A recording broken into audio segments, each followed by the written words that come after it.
অতি সাবধানে হাঁটা সত্ত্বেও আমার পা কাদায় পিছলে গেল। আমার পাশাপাশি শুভ্র ভাই হাঁটছিলেন। হুম, সিনেমার নায়কদের মতো উনি আমাকে ধরে ফেলেননি। আমি পুরোপুরি কাদার মধ্যেই পড়ে গেছি। ভাগ্যিস এই রাস্তাটায় কেউ ছিল না, নইলে কি লজ্জায় না পড়তাম। কাদায় পড়ে গিয়ে আমি ড্যাব ড্যাব করে শুভ্র ভাইয়ের দিকে চেয়ে আছি, কিন্তু ওনার কোনো হেলদোল নেই। আমাকে ওঠানোর জন্য আমার দিকে হাতও বাড়িয়ে দিচ্ছে না খাটাসটা। আমার তাকিয়ে থাকা দেখে কর্কশ কণ্ঠে বলে উঠলেন, এভাবে ভ্যাবলাকান্তের মতো তাকিয়ে না থেকে তাড়াতাড়ি ওঠ। তোর জন্য তো অনন্তকাল রাস্তায় দাঁড়িয়ে থাকতে পারবো না আমি। কথাটা বলেই উনি চলে যেতে লাগলেন। আমিও উঠে দাঁড়িয়ে ওনার পিছু পিছু হাঁটলাম। নইলে এই সন্ধ্যাবেলা যদি আবার রাস্তায় একা ফেলে চলে যায়। আমি আলো, আমার বাবা মা নেই। আমি যখন ক্লাস 1-এ পড়ি তখন দুজন একসাথে আমাকে টাটা করে দিয়ে গেছে। তখন আমার কোনো আত্মীয় স্বজন আমার দায়িত্ব নিতে আসেনি। আমি জলে ভাসা পদ্মের মতো ভেসে বেড়াচ্ছিলাম। তারপর আমার দায়িত্ব নিয়েছিলেন আমার ফুল মা আর ফুল বাবা। ওনারা হলেন আমার জীবনের ধ্রুবতারা। ফুল বাবা আর আমার বাবার খুব ভালো বন্ধু ছিলেন। ওনারা আমাকে নতুন জীবন দিয়েছিলেন, আমাকে নিজের মেয়ের মতো মানুষ করেছেন, অসম্ভব ভালোবাসা আর আদর যত্ন দিয়েছেন।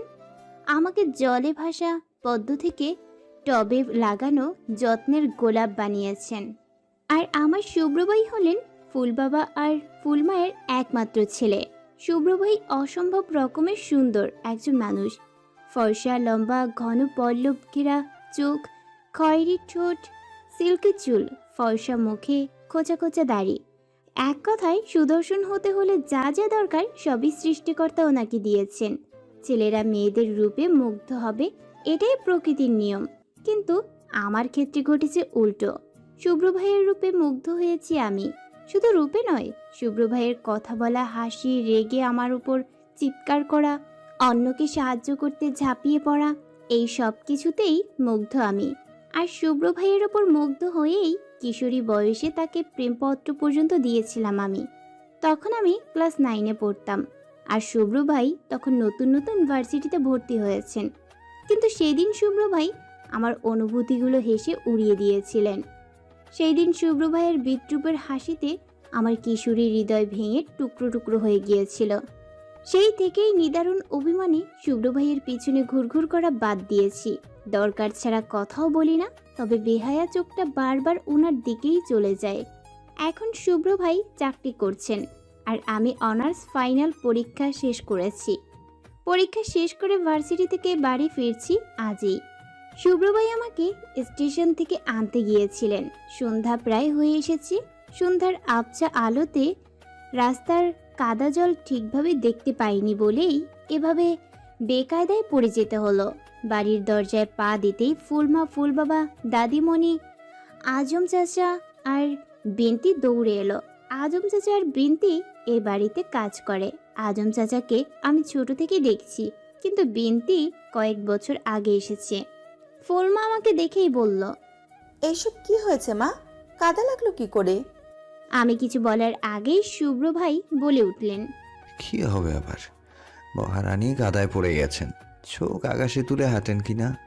দাদিমণি বলল, আহ শুভ্র, তুই সব সময় আমার বুবুমণির সাথে এভাবে কথা বলবি না তো। মেয়েটা কতদিন পরে বাড়ি আসলো।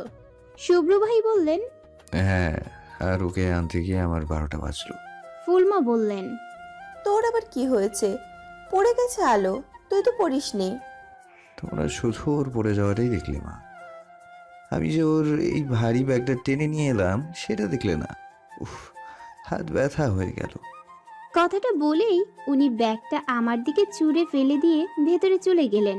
ফুল বাবা আজম চাচাকে বললেন, আজম, ওর ব্যাগটা ঘরে রেখে এসো।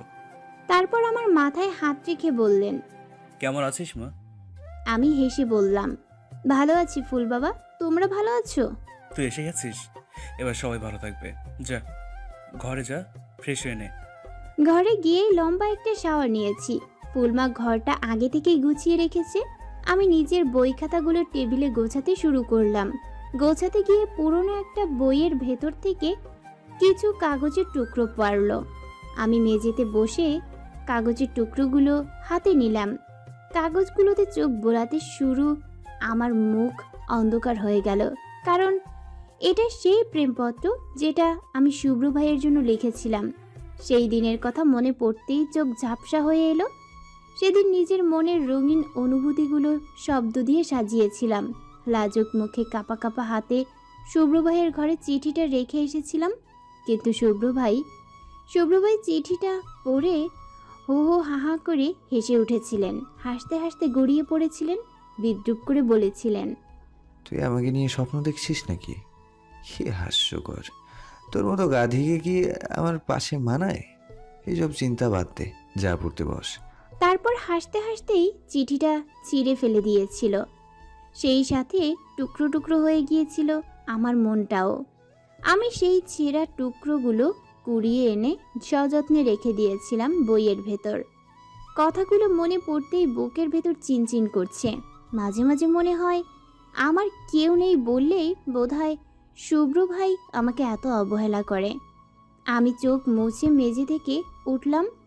টেবিল গুছিয়ে রেখে আয়নার সামনে গিয়ে তোয়ালে দিয়ে চুল মুছতে শুরু করলাম। হঠাৎ আয়নায় শুভ্র ভাইকে দেখতে পেলাম। শুভ্র ভাই আমার দরজায় হেলান দিয়ে হাতের উপর হাত গুজে দাঁড়িয়ে আছে। আমি ঘুরে তাকালাম। গাঢ় নীল রঙের টি শার্ট ফর্সা শরীরে খুব মানিয়েছে। সিল্কের চুলগুলো কপালে পড়ে আছে। কি স্নিগ্ধ লাগছে ওনাকে। মানুষ এত সুন্দর হয় বুঝি? আমার ভাবনার ঘোর কাটিয়ে উনি বলে উঠলেন, ছি আলো, এটা ব্যাচেলর ছেলের দিকে এভাবে তাকিয়ে থাকতে তোর লজ্জা করছে না? আমি তাড়াতাড়ি চোখ সরিয়ে নিয়ে বললাম, আপনি বা একটা কুমারী যুবতী মেয়ের ঘরে এসে এই সাজের বেলা কি করছেন? আপনারও তো লজ্জা করা উচিত। ও বাবা, পড়াশোনা শিখে এসে তোর মুখে তো খুব কথা ফুটছে দেখছি। আমার ঘরে কেন এসেছেন? শুভ্রভাই আমার প্রশ্নের উত্তর দিলেন না। ঘরের ভেতর এসে সোজা আমার বিছানায় বসে পড়লেন। আমি ভুরু কুঁচকে কিছুক্ষণ তাকিয়ে থাকলাম। উনি আমার দিকে না তাকিয়ে বললেন, এইভাবে ভ্রু কুচকাবি না আলো, তোকে বেতনির মতো লাগে। আমার ভীষণ রাগ হচ্ছে এবার। অযথা আমার ঘরে এসে এসব কথা বলার কোনো মানে হয়? অসহ্যকর লোক একটা। আমি নাক ফুলিয়ে বললাম, আপনি আমার ঘর থেকে যান। শুভ্র ভাই এবার উঠে আমার কাছে এলেন। হুট করে আমার হাতটা টেনে নিজের হাতে নিলেন। তারপর পকেট থেকে একটা ব্রেসলেট বের করে পরিয়ে দিলেন। আমি চোখ বড় বড় করে তাকালাম। শুভ্র ভাই আমার গালে হালকা ঘুষি মেরে বললেন, এটা যেন কখনো হাত থেকে খুলতে না দেখি। যদি দেখেছি খুলে রেখেছিস তাহলে তুলে আছাড় মারবো। কথাটা বলেই শুভ্র ভাই ঘর ছেড়ে বেরিয়ে গেল। আমি তখনও ভেবলির মতো দাঁড়িয়ে আছি। শুভ্র ভাই আমাকে ব্রেসলেট দিয়েছে, তাও নিজের হাতে পরিয়ে দিয়েছে। ব্যাপারটা বিশ্বাস হতে চাইছে না। এটা কি সত্যি নাকি স্বপ্ন দেখছি আমি? ঘরে দাঁড়িয়ে থেকে হাতের ব্রেসলেট নাড়াচাড়া করছি। তখনই ঘরে ঢুকলো বিনতি। আমাকে বলল, আপা নিচে চলেন, আপনে সকলে ডাকে। আমি নিজের হাতের দিকে তাকিয়ে থেকেই বললাম, বিনতি তুই কি আমার হাতে একটা ব্রেসলেট দেখতে পাচ্ছিস? বিনতি হাতের দিকে তাকিয়ে বলল, ও মা, কি সুন্দর! কই থেকে কিনেছেন আপা? আমি এবার হাত সরিয়ে নিয়ে বললাম, হ্যাঁ হ্যাঁ মানে ওই আর কি। কি ওই আর কি? কিছু না, চল নিচে যাই। আমি ঘর থেকে বেরিয়ে এলাম। পিছনে না তাকিয়ে বুঝতে পারছি বিনতি হাঁ করে তাকিয়ে দাঁড়িয়ে আছে। আমি ড্রয়িং রুমে গিয়ে দেখলাম সেখানে ফুলমা আর দাদিমণি বসে আছে। আমি গিয়ে ফুলমার পাশে বসলাম। ফুলমা বললেন, তুই কেমন যেন শুকিয়ে গেছিস আলো। আমি হাসলাম। মোটেও শুকায় যায়নি, মায়ের চোখে এমনই মনে হয়। আচ্ছা আলো, তোর ভার্সিটিতে কোনো ছেলে বন্ধু নেই? আমি ভুরু কুঁচকে তাকালাম। জিজ্ঞেস করলাম, কেন বলো তো? কিছু না, আমি তো এমনিতেই জানতে চাইলাম, বল না। আছে। তার মধ্যে সবচেয়ে ভালো বন্ধুকে? সেভাবে কোনো ভালো বন্ধু তো নেই ফুলমা, সবাই প্রয়োজনের বন্ধু। ফুলমা আর কিছু বলার আগেই ফুল বাবা ঘরে ঢুকলেন। আমার পাশে বসেই বললেন, আলোমা, আমার জন্য একটু চা বানিয়ে আনিবি? কবে থেকে তোর হাতে চা খাই না। দাদিমণি ধমক দিয়ে বলল, তুই কি রে, মেয়েটাই একটু বাড়ি এলো, আর তুই এখনই ওকে রান্নাঘরে পাঠাবি? আমি হেসে বললাম, ঠিক আছে দাদিমণি, চা বানাতে আর কতক্ষণই বা লাগবে, আমি যাচ্ছি। ড্রয়িং রুম থেকে বেরিয়ে রান্নাঘরে ঢুকলাম। রান্নাঘরে ঢুকেই দেখলাম বিনতি রান্না করছে, আর রান্নাঘরের এক কোণে দাঁড়িয়ে শুভ্র ভাই কি যেন করছে। আমি শুভ্র ভাইকে না দেখার ভান করে চা বানাতে শুরু করলাম। বিনতি বলল, আপা চা খাইবেন? আমি বানিয়ে দিই, সরেন। না বিনতি, আমি খাবো না, ফুল বাবার জন্য চা বানাবো। আপনি সরেন, আমি বানাতেছি। আহা বিনতি, তোকে বানাতে হবে না, তুই নিজের কাজ নিজে কর। আপনেরা জানি কেমন, ভাইজানের আপেল খাইটা দিতে চাইলাম, উনি কইল নিজের কাম নিজে করো। আপনেরে চা বানাইয়া দিতে চাইলাম, আপনেরও কইলেন নিজের কাম করো। আপনেরে তাইলে কোন আমার কাম কি? বিনতি তুই দয়া করে চুপ কর, চুপচাপ রান্না কর। আমি চা কাপে ঢেলে চিনি মিশাচ্ছি। হঠাৎ শুভ্র ভাই আহ করে উঠলেন। আমি তাকিয়ে দেখলাম শুভ্র ভাই বাম হাতের আঙুল চেপে ধরে আছে, আঙুলটা থেকে অনবরত রক্ত পড়ছে। আমি দৌড়ে গিয়ে আমার ওড়নার এক প্রান্ত শুভ্র ভাইয়ের আঙুল চেপে ধরলাম। হড়বড় করে বলতে শুরু করলাম, আপনাকে কে আপেল কাটতে বলেছে শুভ্র ভাই? যে কাজ কখনো করেন না সেটা কেন করতে আসেন? বিনতিকে বললেই তো ও কাজটা করে দিতে পারত। শুভ্র ভাইয়ের দিকে তাকিয়ে দেখলাম উনি মুস্কি মুস্কি হাসছেন। আমি ভুরু কুঁচকে বললাম, আপনি তো অদ্ভুত, হাত থেকে রক্ত ঝরে পড়ছে আর আপনি হাসছেন? হাসি বন্ধ করুন, যত সব। আপনি দাঁড়ান, আমি ফার্স্ট এড বক্সটা নিয়ে আসছি। আমি ফার্স্ট এড বক্স আনার জন্য পা বাড়ালাম, কিন্তু যেতে পারলাম না। শুভ্র ভাই পেছন থেকে আমার ওড়না টেনে ধরলেন। আমি চোখে মুখে রাগ নিয়ে ফিরে তাকালাম, কিন্তু শুভ্র ভাই ভাবলেশহীনভাবে বললেন, কিচ্ছু আনতে হবে না। আনতে হবে না কেন? শুভ্র ভাই আমার প্রশ্নের উত্তর দিলেন না, হুট করে আমার ওড়নার এক প্রান্ত ছিঁড়ে ফেললেন। আমি অস্থির হয়ে বললাম, আরে আরে, এটা কি করলেন আপনি? আমার ওড়না ছিঁড়ে দিলেন কেন? শুভ্র ভাই কিছু না বলে আমার ওড়নার ছেঁড়া অংশটা নিজের কাটা আঙুলে পেঁচাতে পেঁচাতে রান্নাঘর থেকে বেরিয়ে গেল। আমি স্তব্ধ হয়ে দাঁড়িয়ে আছি। আজব মানুষ তো, আমার ওড়নাটা। রাত 2টো বাজে, আমার কিছুতেই ঘুম আসছে না। আমার মাথায় শুধু ঘুরছে শুভ্র ভাইয়ের ব্রেসলেট পরানো আর ওড়না ছেঁড়ার ব্যাপারটা। অনেকক্ষণ ধরে এপাশ ওপাশ করছি বিছানায়। এবার উঠে বসলাম, গায়ে ওড়না জড়িয়ে ছাদের দিকে পা বাড়ালাম। ছাদে হলুদ রঙের আলো জ্বলে আছে, আকাশে মেঘলা, চাঁদ বা তারা কিছুই দেখা যাচ্ছে না, শুধু ঘন অন্ধকার। ছাদে হাঁটাহাঁটি করছিলাম, হঠাৎ কেউ বলে উঠল, এত রাতে ছাদে কি করছিস? হঠাৎ কারোর কথা শুনে আমি ভয়ে চিৎকার দিয়ে পিছনে তাকালাম, কিন্তু শুভ্র ভাইয়ের মুখটা দেখে সাথে সাথে নিজের মুখ চেপে ধরলাম। শুভ্র ভাই ট্রাউজারের পকেটে হাত ঢুকিয়ে ভুরু কুঁচকে আমার দিকে তাকিয়ে আছে। ছাদের হলুদ আলোয় শুভ্র ভাইয়ের মুখ হলদে হয়ে গেছে। আমি কাঁপা কাঁপা গলায় বললাম, আপনি এভাবে হঠাৎ করে কেউ কথা বলে? আর একটু হলেই তো হার্ট অ্যাটাক করতাম। তুই এভাবে চিৎকার করলি কেন? এভাবে কেউ চিৎকার করে? আশেপাশের মানুষ শুনলে কি ভাববে? আমি তোর সাথে কি না কি করছি। আপনি এত রাতে ছাদে কেন? সেই একই প্রশ্ন তো আমি তোকে বললাম। আমার ঘুম আসছিল না, তাই ছাদে এসেছি। আপনি কেন এসেছেন? আবার ইচ্ছে হয়েছে তাই এসেছি। আমি ছাদের রেলিংয়ের ধারে গিয়ে দাঁড়ালাম। শুভ্র ভাই আমার পাশে এসে দাঁড়ালেন। কিছুক্ষণ চুপচাপ দাঁড়িয়ে থাকার পর শুভ্র ভাই বললেন, হ্যালো, দোলনায় বসবি? আমি অবাক চোখে শুভ্র ভাইয়ের দিকে তাকালাম। ছাদের এক পাশে রাখা দোলনাটা শুভ্র ভাইয়ের একান্ত নিজস্ব সম্পত্তি। এই দোলনায় উনি ফুলমা ছাড়া আর কাউকে বসতে দেন না কখনো। আমার ছোটবেলা থেকেই এই দোলনার প্রতি খুব লোভ, কিন্তু শুভ্র ভাইয়ের চরের কারণে কখনোই বসতে পারতাম না। শত হলেও এটা শুভ্র ভাইয়ের নিজের বাড়ি, কিন্তু আমার নিজের হয়েও নিজের নয়। আমার উত্তর না পেয়ে শুভ্র ভাই আবার বললেন, কি রে, ভ্যাবলাগানদের মতো তাকিয়ে আছিস কেন? আমি বিস্ময় নিয়েই বললাম, আপনি কি আমায় সত্যিই দোলনায় বসতে বললেন? শুভ্র ভাই হেসে উঠলেন, আমার হাত ধরে নিয়ে গিয়ে দোলনায় বসিয়ে দিলেন, তারপর নিজেও আমার পাশে বসে পড়লেন। আমার বিস্ময় কাটছেই না।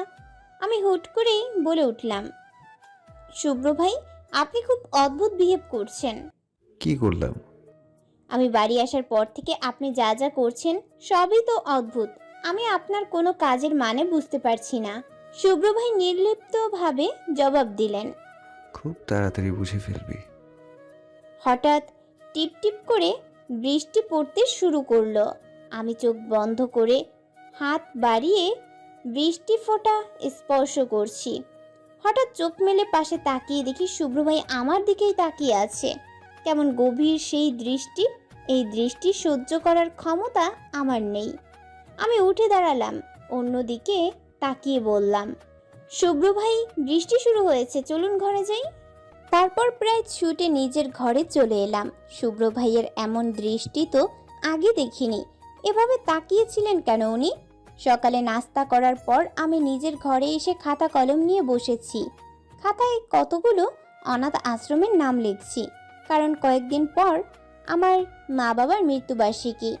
প্রত্যেক বছর এই দিনে ফুল বাবা আমাকে অনাথ আশ্রমে নিয়ে যান। এবছর কোথায় যাব সেটাই ঠিক করার চেষ্টা করছি। তখনই আজম চাচা ঘরে এলেন। আমার সামনে এক কাপ চা রেখে বললেন, এই যে মা, তোমার চা। আমি চায়ে চুমুক দিয়ে বললাম, থ্যাংক ইউ চাচা। মা, চা খাইয়া তাড়াতাড়ি তোমার ফুল বাবার ঘরে যাও, তোমারে উনি ডাকছেন। ঠিক আছে চাচা, আমি আসছি। আজম চাচা চলে গেলেন। আমি চায়ের পরপর কয়েকবার চুমুক দিলাম। হাত থেকে কলম আর কাপ রেখে উঠে দাঁড়ালাম। সিঁড়ি বেয়ে নেমে সোজা ফুল বাবার ঘরে ঢুকলাম। সেখানে ফুল বাবা, ফুলমা, দাদিমণি সবাই বসেছিল। আমি দরজায় দাঁড়িয়ে বললাম, ফুল বাবা আসবো? সবাই কিছু একটা নিয়ে আলোচনা করছিল। আমাকে দেখেই সবাই চুপ হয়ে গেল। ফুল বাবা বললেন, আলোমা, আয় ভেতরে আয়। আমি ভেতরে গিয়ে বসলাম। ফুলমা আমার মাথায় হাত বুলিয়ে বললেন, হ্যালো, তুই কত বড় হয়ে গেলি। এই তো সেই দিন আমার আঁচল ধরে ঘুরে বেড়াতিস পুঁটি মাছের ভাজা খাবি বলে। আমি হেসে বললাম, পুঁটি মাছ থাকলে ভেজে ফেলো ফুলমা, খেতে ভালোই লাগে। সেটা ভেজে দেব, কিন্তু এখন থেকে তোকে মাছ ভাজা খাওয়ার সাথে সাথে মাছ ভাজতেও শিখতে হবে। দাদিমণি বলল, শুধু মাছ ভাজতে নয়, আরো অনেক কিছু রান্নাই শিখতে হবে, নইলে বরকে খাওয়াবে কি? আমি বিস্ময় নিয়ে দাদিমণির দিকে তাকালাম। বললাম, বর মানে কি বলছো দাদিমণি? ফুলমা বললেন, আলো, আসলে আমরা তোর বিয়ের কথা ভাবছিলাম। আমার বুকের ভেতর মোচড় দিয়ে উঠল। বিয়ে? আমার বিয়ে? ফুলমা আমাকে কাছে টেনে নিয়েই বললেন, তোর কি কাউকে পছন্দ আছে আলো? থাকলে বল। আমি কোনো উত্তর দিতে পারলাম না। কী বা উত্তর দিতাম? আমার পছন্দ তাদের ছেলে। এই কথা কি করে বলবো আমি? যদি ফুলমা আর ফুল বাবা আঘাত পায়? আর শুভ্র নিজেই তো আমাকে। আমার ভাবনার মাঝেই ফুলমা আবার বললেন, তুই কোনো সংকোচ করিস না আলো, কাউকে পছন্দ করে থাকলে বল। আমি নিজের সব অনুভূতির সাথে যুদ্ধ করে বললাম, না, আমার কোনো পছন্দ নেই ফুলমা। ফুল বাবা আমার মাথায় হাত রেখে বললেন, আলো, তুই তো তোর ফুল বাবাকে ভরসা করিস, তাই না? হ্যাঁ, আমি সবসময় চাই তুই ভালো থাক মা। আমরা যেই ছেলেকে ঠিক করেছি সে তোকে ভালো রাখবে। ছেলে? ছেলে ঠিক করে ফেলেছো? আমরা শুধু একজনকে পছন্দ করেছি। এখন তুই যা বলবি তাই হবে। তোকে আমরা জোর করবো না, সিদ্ধান্ত তুই নিবি। আমি চুপচাপ বসে রইলাম। কি বলবো বুঝে উঠতে পারছি না।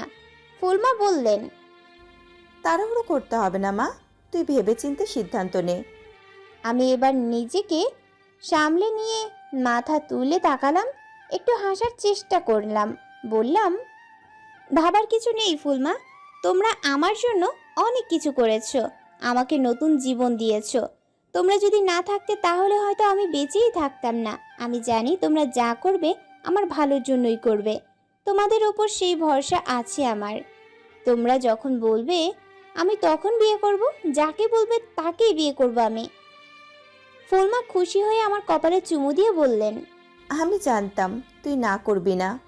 ফুলবাবা বললেন, ছেলের সাথে তুই পরিচিত হয়ে নে মা, একদিন দেখা কর। কবে দেখা করব বলো? ফুলমা বললেন, আমি ওদের সাথে কথা বলে তারপর তোকে জানাবো। ঠিক আছে ফুলমা, আমি তাহলে ঘরে যাই। যা। ফুল বাবার ঘর থেকে বেরোতেই দেখলাম শুভ্র ভাই সোফায় বসে টিভি দেখছেন। আমি পা টিপে টিপে গিয়ে পেছন থেকে শুভ্র ভাইয়ের কানের কাছে জোরে চিৎকার করলাম। শুভ্র ভাই প্রথমে আংশিক চিৎকারে হকচকিয়ে উঠে দাঁড়ালেন, তারপর রাগী গলায় বললেন, এটা কি ধরনের বাচ্চামি আলো? তুই কি এখনো ছোট আছিস?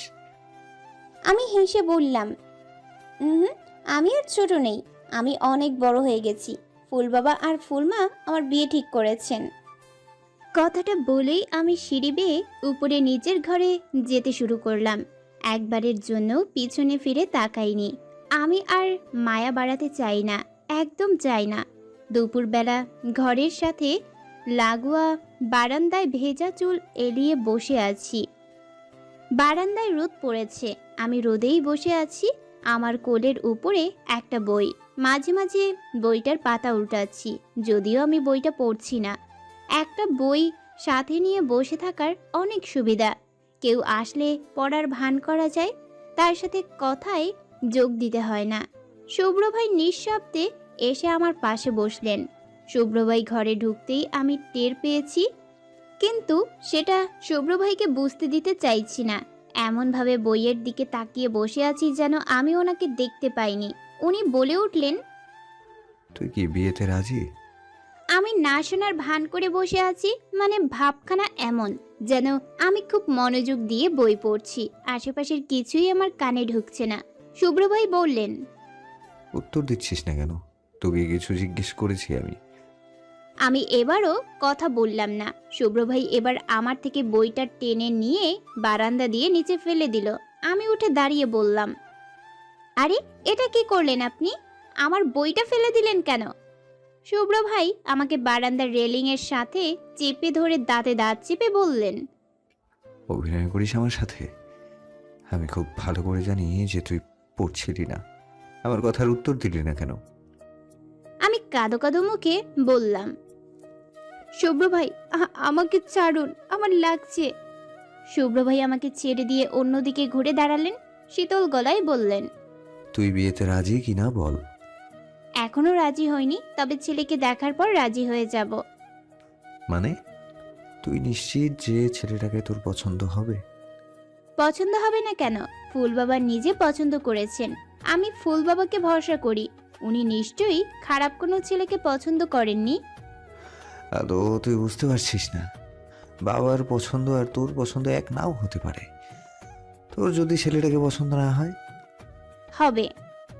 শুভ্র ভাই কিছুক্ষণ আমার দিকে তাকিয়ে থাকলেন, তারপর ঘর থেকে চলে গেলেন।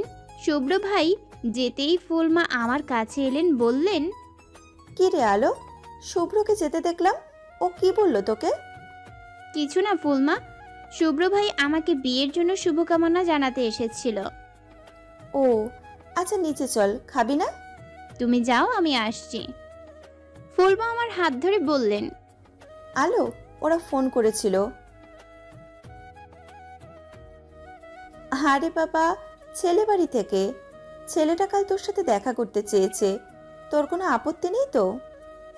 আমি মুখে হাসি টেনে বললাম, না ফুলমা।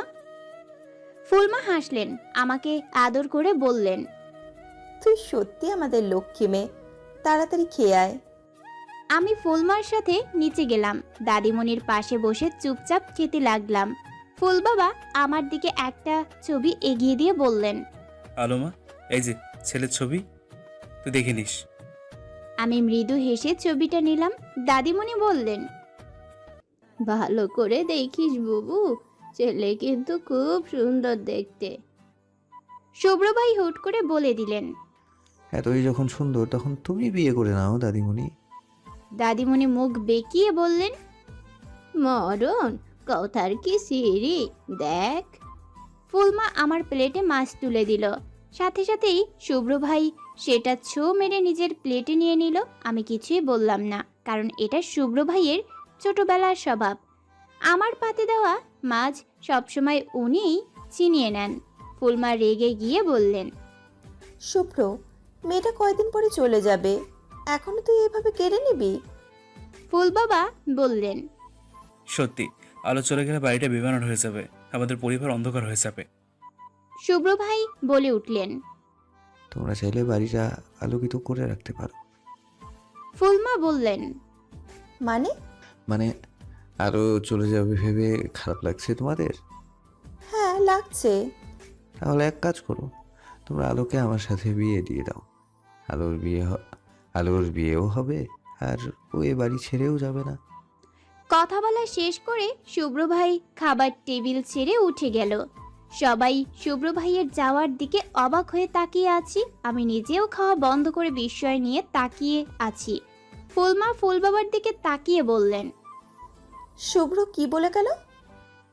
ফুল বাবা হঠাৎ হেসে বলে উঠলেন, আরে তুমি তোমার ছেলেকে চেনো না? ও মজা করছে। ফুলমা বিড়বিড় করে বললেন, মজা? ইস, যদি সত্যি এমন হতো। আমি আবার খাওয়ায় মন দিলাম। ফুল বাবা ঠিকই বলছে, এটা নিশ্চয়ই মজা করে বলেছেন শুভ্র ভাই। আমার ভেতর থেকে দীর্ঘশ্বাস বেরিয়ে এলো। ঘুমের মধ্যে মনে হচ্ছে কেউ আমাকে ডাকছে। আমি আড়মোড়া ভেঙে উঠে বসলাম।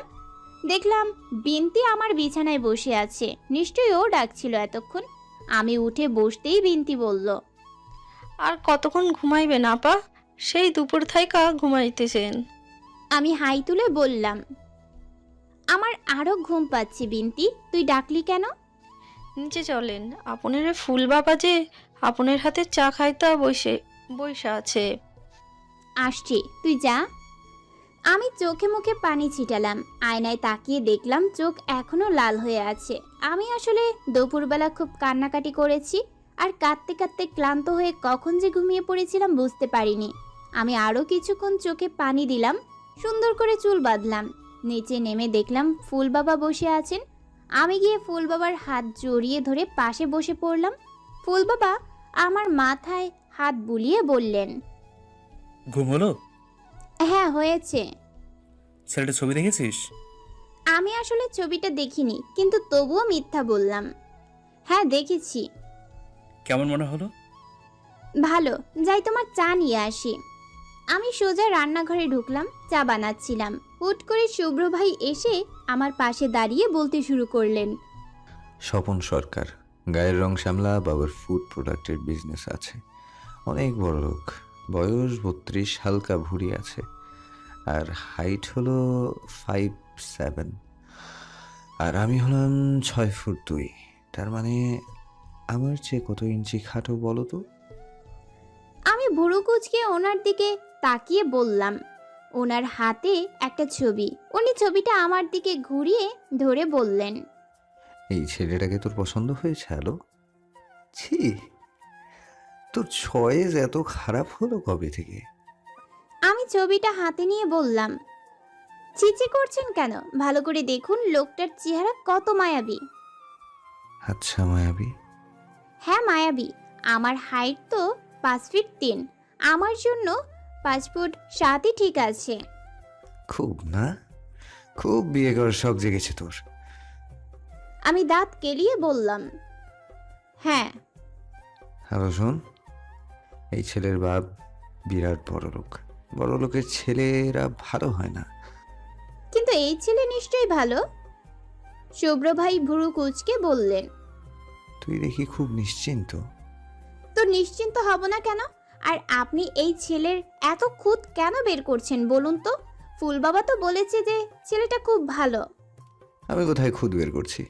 আমি তো এমন বলছি, আচ্ছা আমি তো এমনি বলছিলাম, তুই যাকে খুশি বিয়ে কর, আমার কি? তুই বিদায় হলে আমি বাঁচি। আমার চা বানানো শেষ। আমি চায়ের কাপ হাতে নিয়ে বললাম, ঠিক আছে, আমি ফুল বাবাকে বলবো আমাকে যেন তাড়াতাড়ি বিদায় করে দেয়। কথাটা বলেই চা নিয়ে রান্নাঘর থেকে বেরিয়ে এলাম। পিছনে পিছনে শুভ্র ভাইও এলেন। আমি ফুল বাবাকে চা হাতে দিয়ে সেখানে বসলাম। ফুলমা হাতে করে একটা নীল শাড়ি নিয়ে এলো। আমার গায়ে শাড়িটা ফেলে বলল, আলো, কাল তুই এটা পরে যাস, তোকে খুব সুন্দর মানিয়েছে। শুভ্র ভাই বললেন, কালো কোথায় যাবে মা? কোথায় আবার? ছেলেটার সাথে দেখা করতে। একটু সাজিয়ে পাঠিও মা, নইলে এই পেতনিকে উনি নাও পছন্দ করতে পারেন। চুপ কর। পেতনি মানে? আমাদের আলো যথেষ্ট সুন্দরী। হ্যাঁ, পেতনি সুন্দরী। কথাটা বলে শুভ্র ভাই হাসতে হাসতে ঘরে চলে গেলেন। আমার মনটাই খারাপ হয়ে গেল। ওনার চোখে কি কখনো সুন্দর হতে পারবো না আমি? রাতের খাবার না খেয়েই শুয়ে আছি। আমি ঘুমাইনি, তবে ঘুমের ভান করছি। মটকা মেরে পড়ে আছি বিছানায়। আমাকে একবার একবার করে সবাই ডেকে গেছে, শুধু শুভ্র ভাই ছাড়া। আমি কারোর ডাকেই সাড়া দিচ্ছি না। আমার যে খেতে ইচ্ছে করছে না ব্যাপারটা তেমন নয়। আমি যাচ্ছি না শুভ্র ভাইয়ের ওপর রাগ করে। ঠিক রাগ নয়, বোধহয় অভিমান। বিকেলবেলা শুভ্র ভাই আমাকে পেতনি বলেছিল বলেই আমার মন খারাপ হয়েছে। তাই ঠিক করেছি শুভ্র ভাইয়ের সামনে আমি একদম যাব না। বাইরে সবার কথাবার্তার আওয়াজ কমে আসতেছে।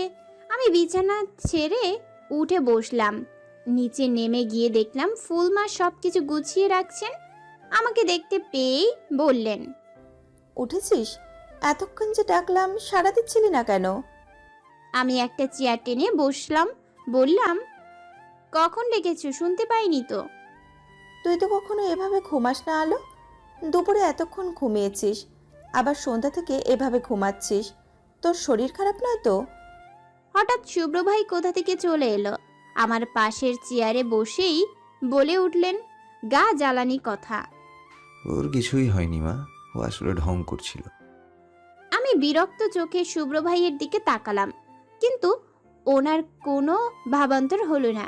ফুলমা ভুরু কুঁচকে বললেন, এইসব কি ধরনের কথা শুভ্র? এসব সত্যি কথা মা, ও মোটেও ঘুমাচ্ছিল না, মটকা মেরে পড়েছিল। আমি হঠাৎ রাগী গলায় বলে উঠলাম, হ্যাঁ, আমি তো সব সময় ঢংই করি। উনি দাঁত কেলিয়ে বললেন, যাক, এতদিনে সত্যি কথাটা স্বীকার করলি তাহলে। আপনি এখানে কেন এসেছেন? আমার বাড়ি, আমি যেখানে খুশি যাব, তোকে বলতে হবে কেন? আমি দমে গেলাম। ফুলমা বললেন, শুভ্র, তুই এইভাবে কথা বলবি না, যা ঘরে যা। শুভ্র ভাই উঠে দাঁড়ালেন, আমার দিকে তাকিয়ে বললেন, এই যে ঢঙ্গি কন্যা, আমার ঘরে 1 কাপ চা নিয়ে আয়। কথাটা বলেই উনি চলে গেলেন। ফুলমা বললেন, আলো, চা আমি বানাচ্ছি, তুই গিয়ে দিয়ে আয়। আমি নাক ফুলিয়ে বললাম, আমি বারবার এত উপর নিচ করতে পারবো না ফুলমা, আমার খিদে পেয়েছে। ফুলমা আমার কথার ধরনে হেসে ফেললেন। খাবার বেড়ে দিতে দিতে বললেন, ঠিক আছে, তুই খা, আমি বিন্তিকে পাঠাচ্ছি। খাওয়া শেষ করে আমি ছাদের উপরে গেলাম। ছাদে শুভ্র ভাইকে বসে থাকতে দেখে আমার মাথায় হঠাৎ দুষ্টু বুদ্ধি এলো। আমি মাথায় ওড়না পেঁচিয়ে নিলাম, পা টিপে টিপে শুভ্র ভাইয়ের পিছনে গিয়ে দাঁড়ালাম। পিছন থেকে খপ করে শুভ্র ভাইয়ের গলা চেপে ধরলাম। তারপর গলাটা বেশ খানিকটা চিকন করে বললাম, আমি তোর ঘাড় মটকাবো। শুভ্র ভাই পিছনে না ঘুরেই বলল, কে? আমি প্রায় নাকের ভেতর থেকে সুর বের করে বললাম, আমি পেতনি, তোর ঘাড় মটকাতে এসেছি, তোর রক্ত চুষে নেব আজ।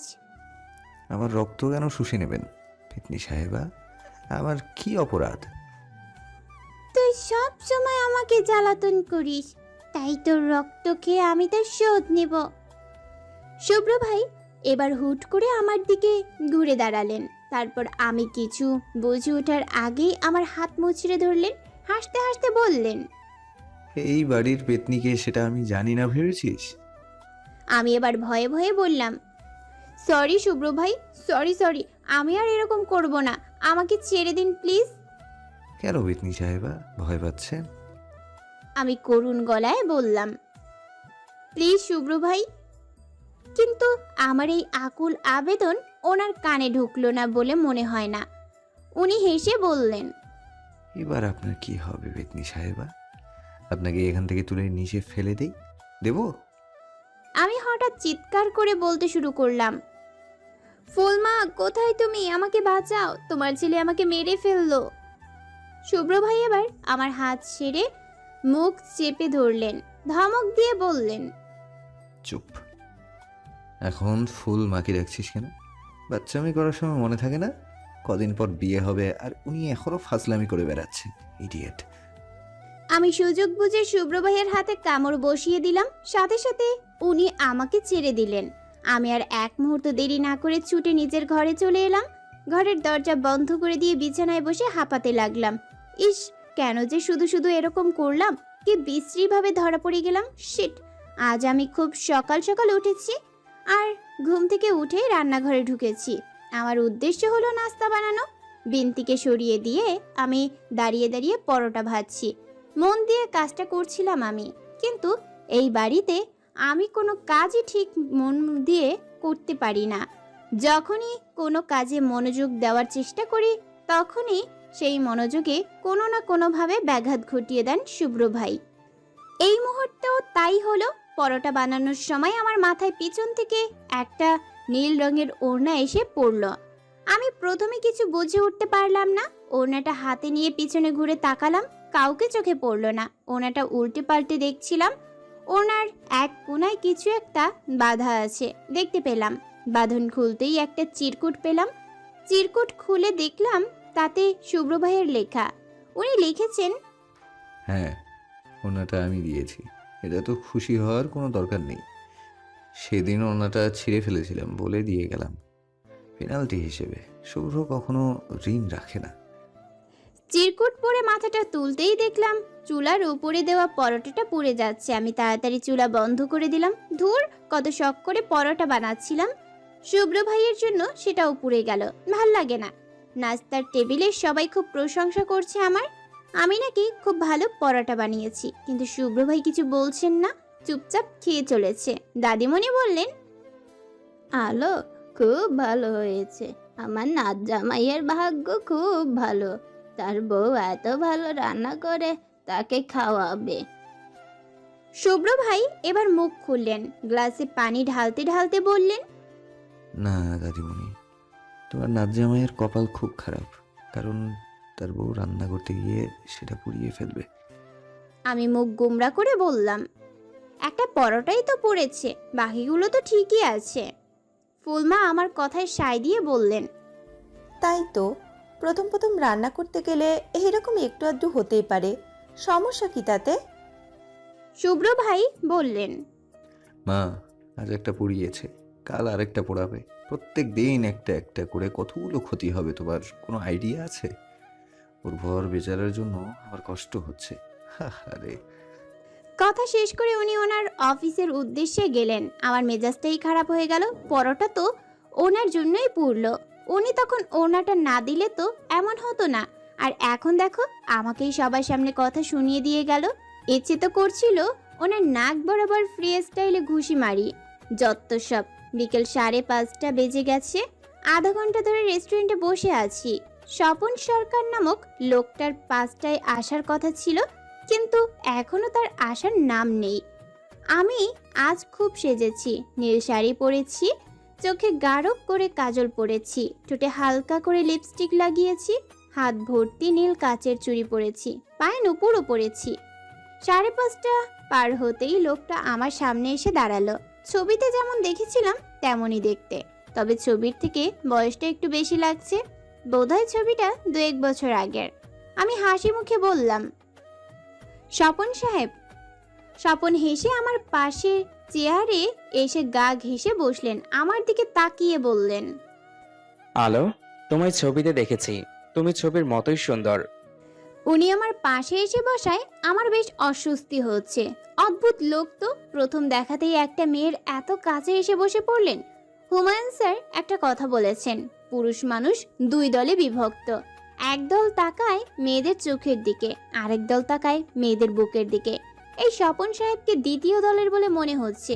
আমি অস্বস্তির চাপা দিয়ে মুখে হাসি টানার চেষ্টা করে বললাম, আপনারা তো দেরি হলো যে? আসলে অফিসে কাজের খুব প্রেসার, তাই দেরি হয়ে গেল। আপনি কি আমার সম্পর্কে সব জানেন?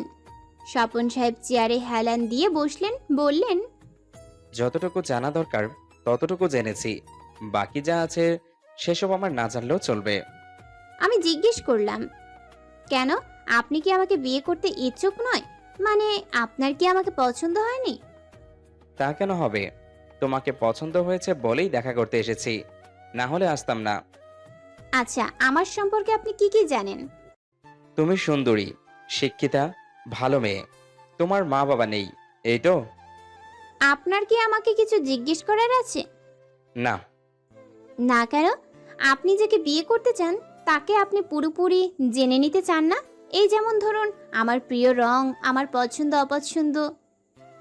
আমার কথা শেষ হওয়ার আগেই উনি বলে উঠলেন, শোনো আলো, সংসার করার জন্য এত কিছু জানার দরকার পড়ে না, শুধু সংসারের নিয়ম মেনে চললেই হয়। নিয়ম? হ্যাঁ, নিয়ম।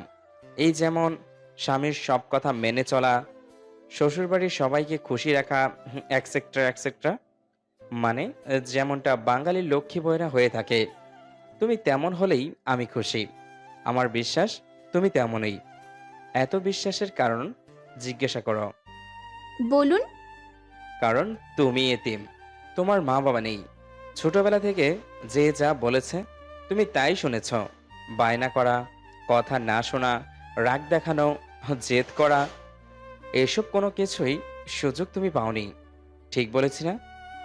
আমি হাসলাম, কিন্তু কিছু বললাম না। বলার কিছু ছিল না, কারণ উনি ঠিকই বলেছেন। আমি সামনে থাকা কফির কাপের হাতে চুমুক দিয়ে দিলাম। কফি ঠান্ডা হয়ে গেছে, খেতে ভালো লাগছে না। স্বপন সাহেব বললেন, আমাকে কি কিছু জিজ্ঞেস করতে চাও তুমি? না, সত্যি ওনাকে আর কিছুই জিজ্ঞেস করার নেই আমার, কারণ উনি কেমন সেটা আমি বুঝে ফেলেছি। উনি শুধু সংসার করার জন্য একজন গৃহিণী চান, জীবনসাথী নয়। এদিক থেকে অবশ্য ভালোই হলো। উনি যদি ভালোবাসার ঘর বানানোর জন্য সাথী চাইতেন, আমি তা হতে পারতাম না, কারণ ওনাকে আমি ভালোবাসতে পারতাম না। কিন্তু একজন সুগৃহিণী আমি অবশ্যই হতে পারি। স্বপন সাহেব জানতে চাইলেন। তুমি কি এই বিয়েতে রাজি? আমি মুখে হাসি টেনে হ্যাঁ সূচক মাথা নাড়ালাম। এরপর আমি আর একটি কথাও বলিনি। স্বপন সাহেব অনেক কথা বলেছিলেন, আমি শুধু মুস্কি হেসে ওনার কথায় সায় দিচ্ছিলাম। রেস্টুরেন্ট থেকে যখন বেরিয়েছি তখন সন্ধ্যা পেরিয়ে রাত। ল্যাম্পপোস্টের আলোয় শহরটা হলুদ দেখাচ্ছে।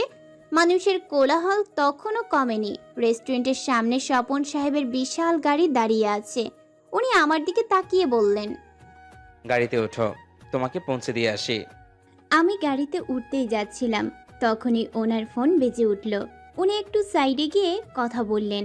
কিছুক্ষণ পর আমার সামনে এসে দাঁড়িয়ে বললেন, আলো, আসলে একটু সমস্যা হয়ে গেছে। কি সমস্যা? মানে কিভাবে যে বলি। এত ইতস্ত করতে হবে না স্বপন সাহেব, আপনি বলুন। আসলে আমার ফ্যাক্টরিতে একটু ঝামেলা হয়েছে, তাই আমাকে যেতে হবে। তোমাকে পৌঁছে দিতে পারছি না, সরি। কথা শেষ করে সাথে সাথেই উনি গাড়িতে উঠে বসলেন এবং গাড়ি নিয়ে চলে গেলেন। আমি রেস্টুরেন্টের সামনে স্তব্ধ হয়ে দাঁড়িয়ে আছি। কি অদ্ভুত লোক! রাতের বেলা একটা মেয়েকে এভাবে রাস্তায় একা ফেলে চলে গেল। একটা রিক্সা তো অন্তত ডেকে দিয়ে যেতে পারতেন। অদ্ভুত। আমি জড়সড় হয়ে ফুটপাতে ধরে হাঁটতে লাগলাম।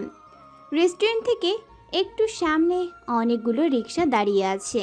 আমি একটা রিক্সাওয়ালার দিকে এগিয়ে গিয়ে বললাম, মামা যাবেন? কই যাইবেন? জায়গার নাম বলতেই উত্তর এলো, না আপা, ওই দিকে যাইতাম না। চলুন না মামা, আমি আপনাকে দ্বিগুণ ভাড়া দেব। দ্বিগুণ ভাড়ার লোভ রিক্সাওয়ালাকে টলাতে পারল না। উনি ঝাঁঝালো গলায় বললেন, কইলাম তো ওই দিকে যামো না। যান তো, যান, বিরক্ত কইরেন না। একটা রিক্সাও যেতে রাজি হলো না। সোজা গিয়ে ডান দিকে গেলে বাস স্ট্যান্ড। আমি সিদ্ধান্ত নিলাম বাসে করেই ফিরব। আবার হাঁটতে শুরু করলাম। আমি একা চলাফেরা করে অভ্যস্ত, কিন্তু রাত বলে ভয় ভয় লাগছে। আর লোকাল বাসের যাতায়াতেও আমার বেশ ভয়ই লাগে। তবুও দোয়া পড়তে পড়তে বাস স্ট্যান্ডের দিকে হাঁটছিলাম। হুট করে আমার সামনে একটা রিক্সা এসে থামলো। আমি হকচকিয়ে তাকিয়ে দেখলাম রিকশায় শুভ্র ভাই বসে আছেন। রিকশা থামতেই উনি একদিকে সরে বসলেন, আমার দিকে না তাকিয়েই বললেন, উঠে আয়। আমি দাঁড়িয়ে দাঁড়িয়ে ভাবতে লাগলাম, শুভ্র ভাই এখানে কেন? ওনার কি এদিকে আসার কথা ছিল? কোনো কাজ কি ছিল এদিকে? আমার ভাবনার মধ্যে জল ঢেলে শুভ্র ভাই বলে উঠলেন, কিরে, উঠে আসতে বললাম তো। আমি ওনার ধমক খেয়ে চমকে উঠে বললাম, কোথায় যাব? উনি দাঁতে দাঁত চেপে বললেন, আমার মাথায় রিকশায় উঠে আয় গাধা। আমি সাথে সাথে রিকশায় উঠে বসে পড়লাম। রিক্সা বাড়ির দিকে চলতে শুরু করেছে। আমার শরীরে বাতাসের ঝাপটা লাগতে শুরু করেছে। আমার খোলা চুলগুলো উড়ে শুভ্র ভাইয়ের মুখে পড়ছে। আমি ভেবেছিলাম এই বোধহয় ধমক খেতে হবে, কিন্তু তা হলো না। উনি আমাকে কিছুই বলছেন না। বাতাসে ওনার কপালে পড়ে থাকা চুলগুলো পিছন দিকে সরে যাচ্ছে। উনি চুপচাপ গম্ভীর মুখে বসে আছেন। এই গম্ভীর্য ওনার মুখের সৌন্দর্য আরও দ্বিগুণ বাড়িয়ে দিয়েছে। ওনার সুন্দর মুখটা দেখে আমার বুকের ভিতর কেমন যেন যন্ত্রণা করছিল। মনে হচ্ছিল এই তো সময় শেষ হয়ে এলো, এরপর হয়তো আর কখনো শুভ্র ভাইয়ের সাথে একসাথে রিকশায় ওঠা হবে না। এটাই হয়তো শেষ। আমি জিজ্ঞেস করলাম, আপনি এইদিকে কেন এসেছিলেন শুভ্র ভাই? উনি আমার দিকে ভুরু কুঁচকে তাকালেন, এরপর সামনে তাকিয়ে বললেন, কেন, এদিকে আসা নিষেধ নাকি? আমি সেটা কখন বললাম? আমি জানতে চাইছি যে আপনি কোনো কাজে এসেছিলেন নাকি ঘুরতে এসেছিলেন। শুভ্র ভাই উত্তর দিলেন না। আমি আবার বললাম, ঘুরতে এসেছিলেন? উনি এবারও উত্তর দিলেন না। উত্তর না পেয়ে আমি আবার প্রশ্ন করলাম, তাহলে কি কাজে এসেছিলেন? কি কাজ ছিল? আচ্ছা, অফিস থেকে কি সোজা এখানে এসেছেন নাকি বাড়ি গিয়েছিলেন আগে? আপনি আমাকে কিভাবে দেখতে পেলেন? উনি এবার ধমক দিয়ে বললেন, হ্যালো, চুপ কর। সব সময় বেশি কথা বলা দরকারি না। কি আশ্চর্য! আপনি এদিকে কেন এসেছিলেন সেটা বলে দিলেই তো মিটে যায়, তাহলেই আমি চুপ করে যাই। আমি আমার বউকে পাহারা দিতে এসেছিলাম। তোর কোনো সমস্যা? বউ? আপনার বউ? আপনি বিয়ে করে ফেলছেন? কাকে বিয়ে করছেন? ফুলমাকে না বলে এটা কি করে করলেন শুভ্র ভাই আপনি? আমার কথা শেষ হওয়ার আগেই উনি চিৎকার করে বলে উঠলেন, তোকে চুপ করতে বলেছি আলো। আর একটা কথা বললে ধাক্কা মেরে রিক্সা থেকে ফেলে দেব। আমি চুপ করে গেলাম। রিক্সা থেকে পড়ে গিয়ে আহত হওয়ার কোনো ইচ্ছা নেই আমার। বাকিটা রাস্তায় আমি আর একটা কথাও বলিনি। শুভ্র ভাইও চুপচাপ বসেছিলেন। রিক্সা থেকে নেমে বাড়ির ভেতরে ঢুকছি। শুভ্র ভাই পেছন থেকে ডাকলেন, হ্যালো, তারা। আমি দাঁড়ালাম। শুভ্র ভাই শার্টের বুক পকেট থেকে এক পাতা নীল টিপ বের করলেন। আমার সামনে এসে দাঁড়িয়ে আমার কপালে একটা নীল টিপ পরিয়ে দিলেন। আমি বিস্ময় নিয়ে ওনার দিকে তাকিয়ে আছি। এসব কি করছেন উনি? টিপ পরিয়ে দিয়ে টিপের পাতাটা আমার হাতে গুজে দিয়ে বললেন, এইটার কমতি ছিল, ফাঁকা ফাঁকা লাগছিল, এইবার ঠিক আছে। কথা শেষ করে উনি বাড়ির ভেতর চলে গেলেন, আর আমি বরাবরের মতোই বোকার মতো তাকিয়ে থাকলাম। রাত 10টা। আমরা সবাই ড্রয়িং রুমে বসে আছি। সবার সামনে আমার বিয়ে নিয়ে চূড়ান্ত সিদ্ধান্ত নেওয়া হবে। ফুল বাবা আমাকে জিজ্ঞেস করলেন, ছেলেটাকে কেমন লেগেছে মা? আমি ছোট্ট করে জবাব দিলাম, ভালো। ফুলমা বললেন, তুই কি তাহলে রাজি? হ্যাঁ। আমরা তাহলে ওদের জানিয়ে দিই। দাও। বিয়ের দিন কি ঠিক করে ফেলবো? তোমরা যা ভালো মনে করো। দাদিমণি বললেন, যাক, আলোর বিষয়টা অন্তত দেখে যেতে পারবো। এবার ভালোই ভালোই শুভ্রর বিয়েটা হলেই হয়। শুভ্র ভাই এবার উঠে দাঁড়ালেন। চলে যেতে যেতে বললেন, মা, আমাকে চা দিয়ে যাও। ফুলমা বিন্তিকে ডাকছিলেন।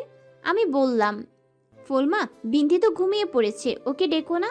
আর তোমাকেও যেতে হবে না, আমি দিয়ে আসছি, তোমরা গিয়ে শুয়ে পড়ো। আমি চা বানিয়ে শুভ্র ভাইয়ের ঘরে এলাম। ততক্ষণে সবাই নিজের ঘরে চলে গেছে। আমি শুভ্র ভাইয়ের ঘরে ঢুকে দেখলাম উনি খাটে আধশোয়া হয়ে একটা ইংরেজি উপন্যাস পড়ছেন। আমি কোনো কথা না বলে কাপে আঙুল দিয়ে টোকা দিয়ে শব্দ করলাম। শুভ্র ভাই বই থেকে মুখ না তুললেই বললেন, টেবিলের ওপর রেখে দিয়ে যা। হ্যালো। আমি গেলাম না, চা নিয়ে দাঁড়িয়ে থাকলাম। শুভ্র ভাই কয়েক মিনিট পর বই থেকে মুখ তুলে বললেন, কি সমস্যা? বললাম তো কোথাও রেখে দিয়ে যা, আমার চা নিতে দেরি আছে। থাক দেরি, আমি দাঁড়িয়ে থাকবো, আমার কোনো কাজ নেই এখন।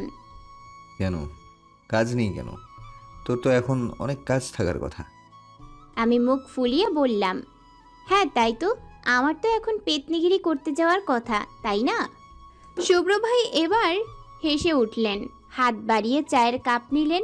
আমি শুভ্র ভাইয়ের সামনে বসে পড়লাম। উনি চায়ে চুমুক দিয়ে শান্ত দৃষ্টিতে আমার দিকে তাকালেন, বললেন, আরে সত্যি করে একটা কথা বলতো, কি কথা? তোর কি সত্যি ছেলেটাকে পছন্দ হয়েছে? আমি হেসে বললাম, হ্যাঁ। হ্যাঁ মানে? এই ছেলেটার কোনো দায়িত্ববোধ নেই আরও। রাতের বেলা একটা মেয়েকে রাস্তায় একা ফেলে চলে গেল, তাও আবার সেই মেয়ে যে কিনা তার হবু বউ। মিনিমাম সেন্স থাকলে কেউ এটা করে? কত রকম বিপদ হতে পারতো, তারপরও বলছিস যে একে তোর পছন্দ হয়েছে। কিভাবে পছন্দ হলো তোর? আসলে শুভ্র ভাই, উনি আমাকে পৌঁছে দিতে চেয়েছিলেন, কিন্তু হঠাৎ অফিস থেকে জরুরি ফোন আসায় চলে যেতে হলো। বাহ, ফোন এলো আর সাথে সাথে চলে গেল। তুই কিভাবে বাড়ি ফিরবি সেটা ভাবা কি উচিত ছিল না? এত কিছু ভাবার সময় ছিল না, অনেক বেশি জরুরি কল ছিল হয়তো।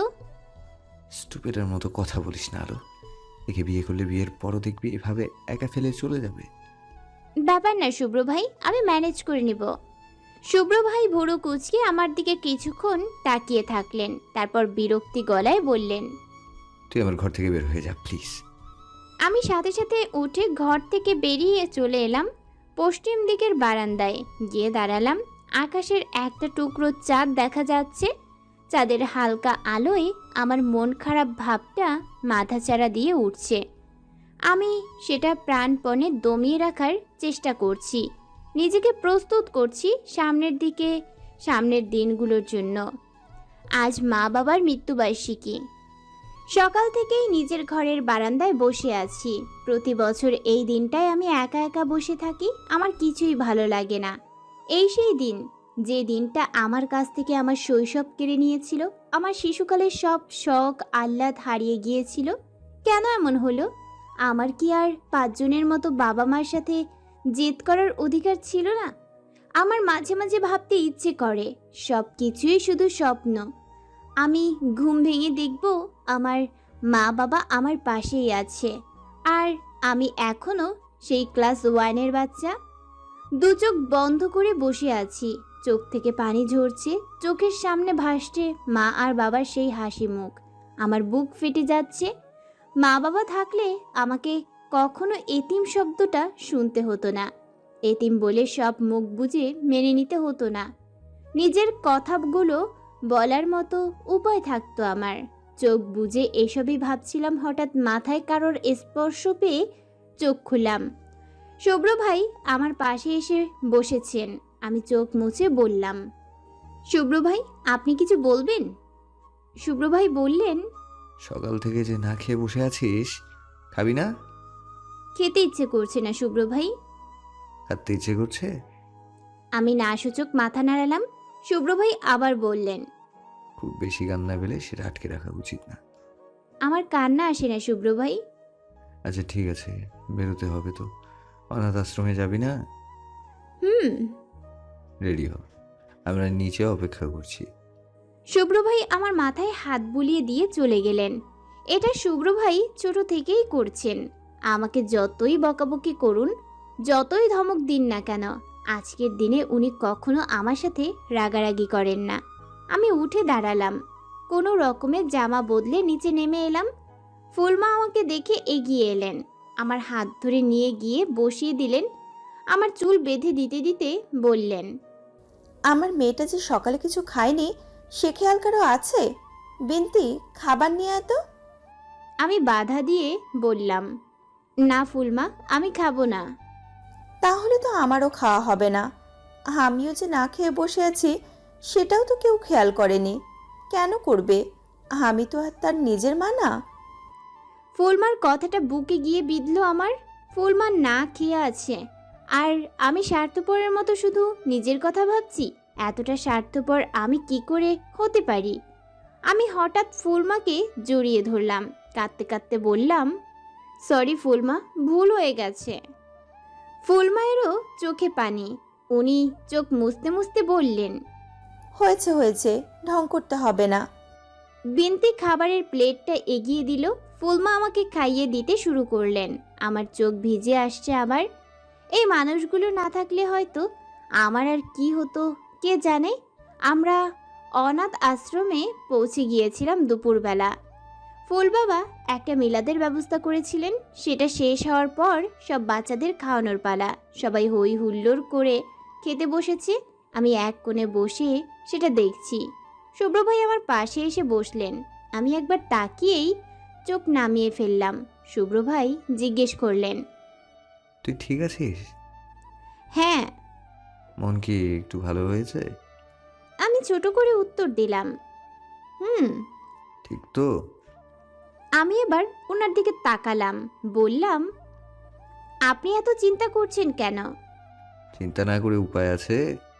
যেদিন থেকে তুই আমাদের বাড়িতে এসেছিস সবাইকে শুধু চিন্তায় ফেলেছিস। আমি হাসলাম। আর তো মাত্র কয়েকটা দিন, তারপর আর কাউকে চিন্তায় ফেলবো না। আমার চোখে আবার পানি আসতে চাইছে, কিন্তু আমি সেটা দমিয়ে রেখেছি, কারণ শুভ্র ভাইয়ের সামনে আমি কাঁদতে চাই না। একটা বাচ্চা মেয়ে আমাদের দিকে এগিয়ে এলো, আমার সামনে দাঁড়িয়ে বলল, আপু, তোমরা খুব ভালো। আমাদের এত আদর করে কেউ কখনো খাওয়ায় না। আমাদের মা বাবা নেই তো। আমি হেসে বললাম, আমারও নেই। বাচ্চা মেয়েটি অবাক হয়ে বলল, তাহলে তুমি আমাদের এখানে কেন থাকো না? কারণ আমার ফুল মা আছে। ইস, আমার যদি ফুল মা থাকতো। বাচ্চাটার কথা শুনে আমার আরও মন খারাপ হয়ে গেল। সত্যিই তো, এই বাচ্চাগুলোর জীবন তো আমার থেকেও কষ্টের, কিন্তু তবুও ওরা হাসি মুখে ঘুরে বেড়াচ্ছে। তাহলে আমি কেন পারবো না? আমিও পারবো, নিশ্চয়ই পারবো। অনাথ আশ্রম থেকে বেরিয়েছি বিকেলের দিকে। সবাই বাড়ির দিকে গেলেও আমি আর শুভ্র ভাই এসেছি নদীর পাড়ে। উনি আমাকে এখানে কেন নিয়ে এসেছেন বুঝতে পারছি না। আমি ভুরু কুঁচকে ওনার দিকে তাকিয়ে আছি। ওনার এমন আচরণ কেমন যেন সন্দেহজনক মনে হচ্ছে। উনি কোনো কথাও বলছেন না, চুপচাপ দাঁড়িয়ে নদীর দিকে তাকিয়ে আছেন। পাশে যে আরেকটা মানুষ আছে সেদিকে কোনো খেয়ালই নেই। আমি হুট করে বলে উঠলাম, নদীর দিকে কেন তাকিয়ে আছেন? আমার দিকে তাকান, দেখুন আমি কত সুন্দর। শুভ্র ভাই নিঃশব্দে হাসলেন, আমার দিকে তাকিয়ে বললেন, তুই সুন্দর এই ধারণা তোর কিভাবে হলো? ও হ্যাঁ, আমি তো ভুলেই গিয়েছিলাম যে আমি পেতনি সুন্দরী। শুভ্র ভাই এবার শব্দ করে হাসলেন। আমি বললাম, আমরা এখানে এসেছি কেন? ঘুরতে। পেতনির সাথে ঘুরতে আসার কারণ? শুভ্র ভাই সে প্রশ্নের উত্তর দিলেন না, আবার চুপ হয়ে গেলেন।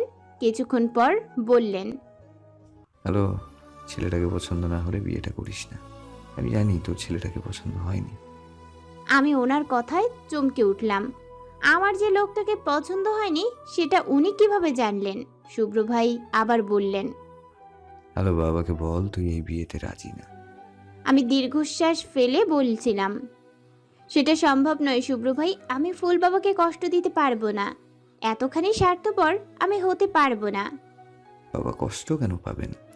তোর কাউকে পছন্দ থাকতেই পারে। কিন্তু এই বিয়েতে অমত করে আমার লাভও তো কিছু হবে না শুভ্র ভাই। তোর কি সত্যি কাউকে পছন্দ নেই আলো?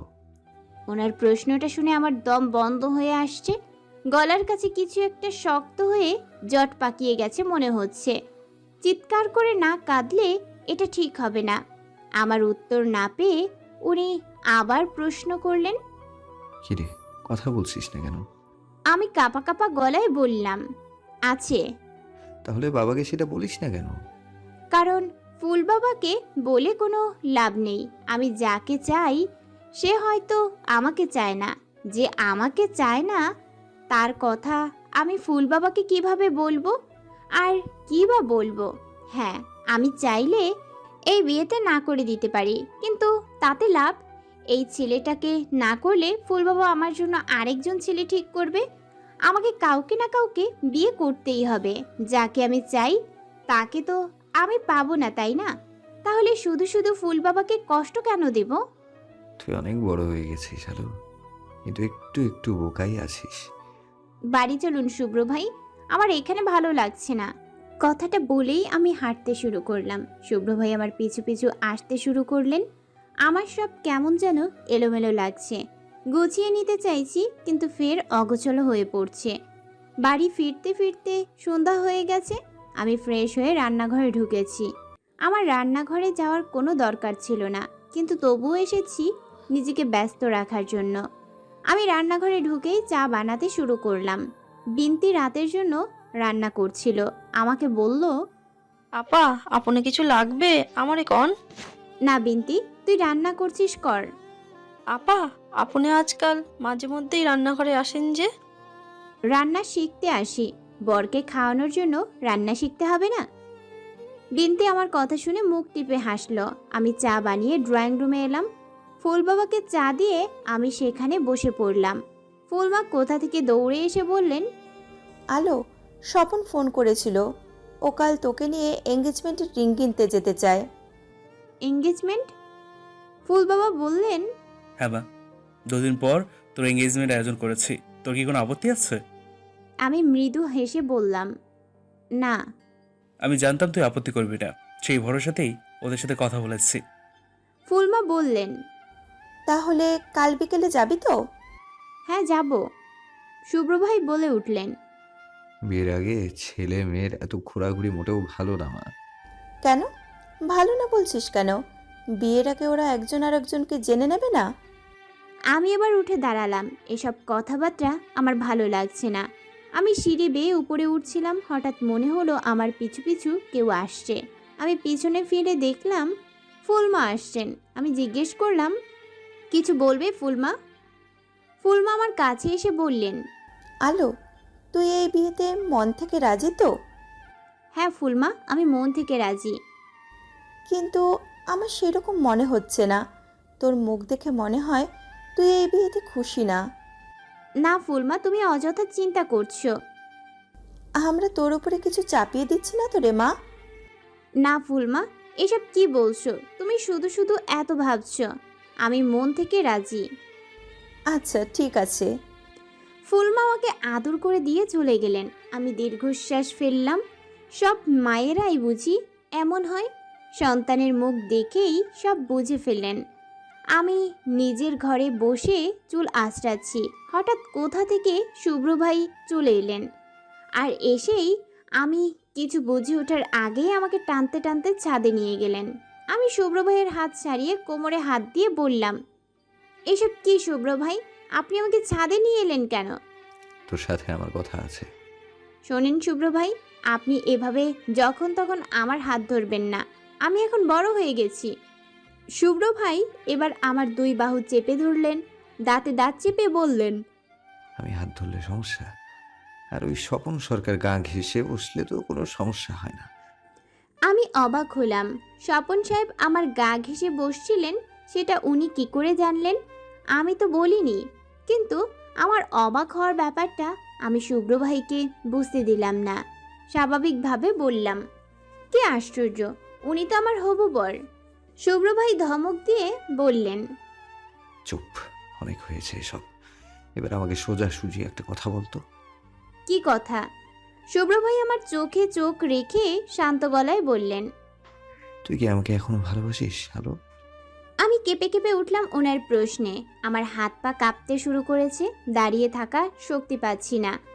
আমার চোখ থেকে পানি আসতে চাইছে। এতগুলো বছর পর এই প্রশ্নের মানে কি?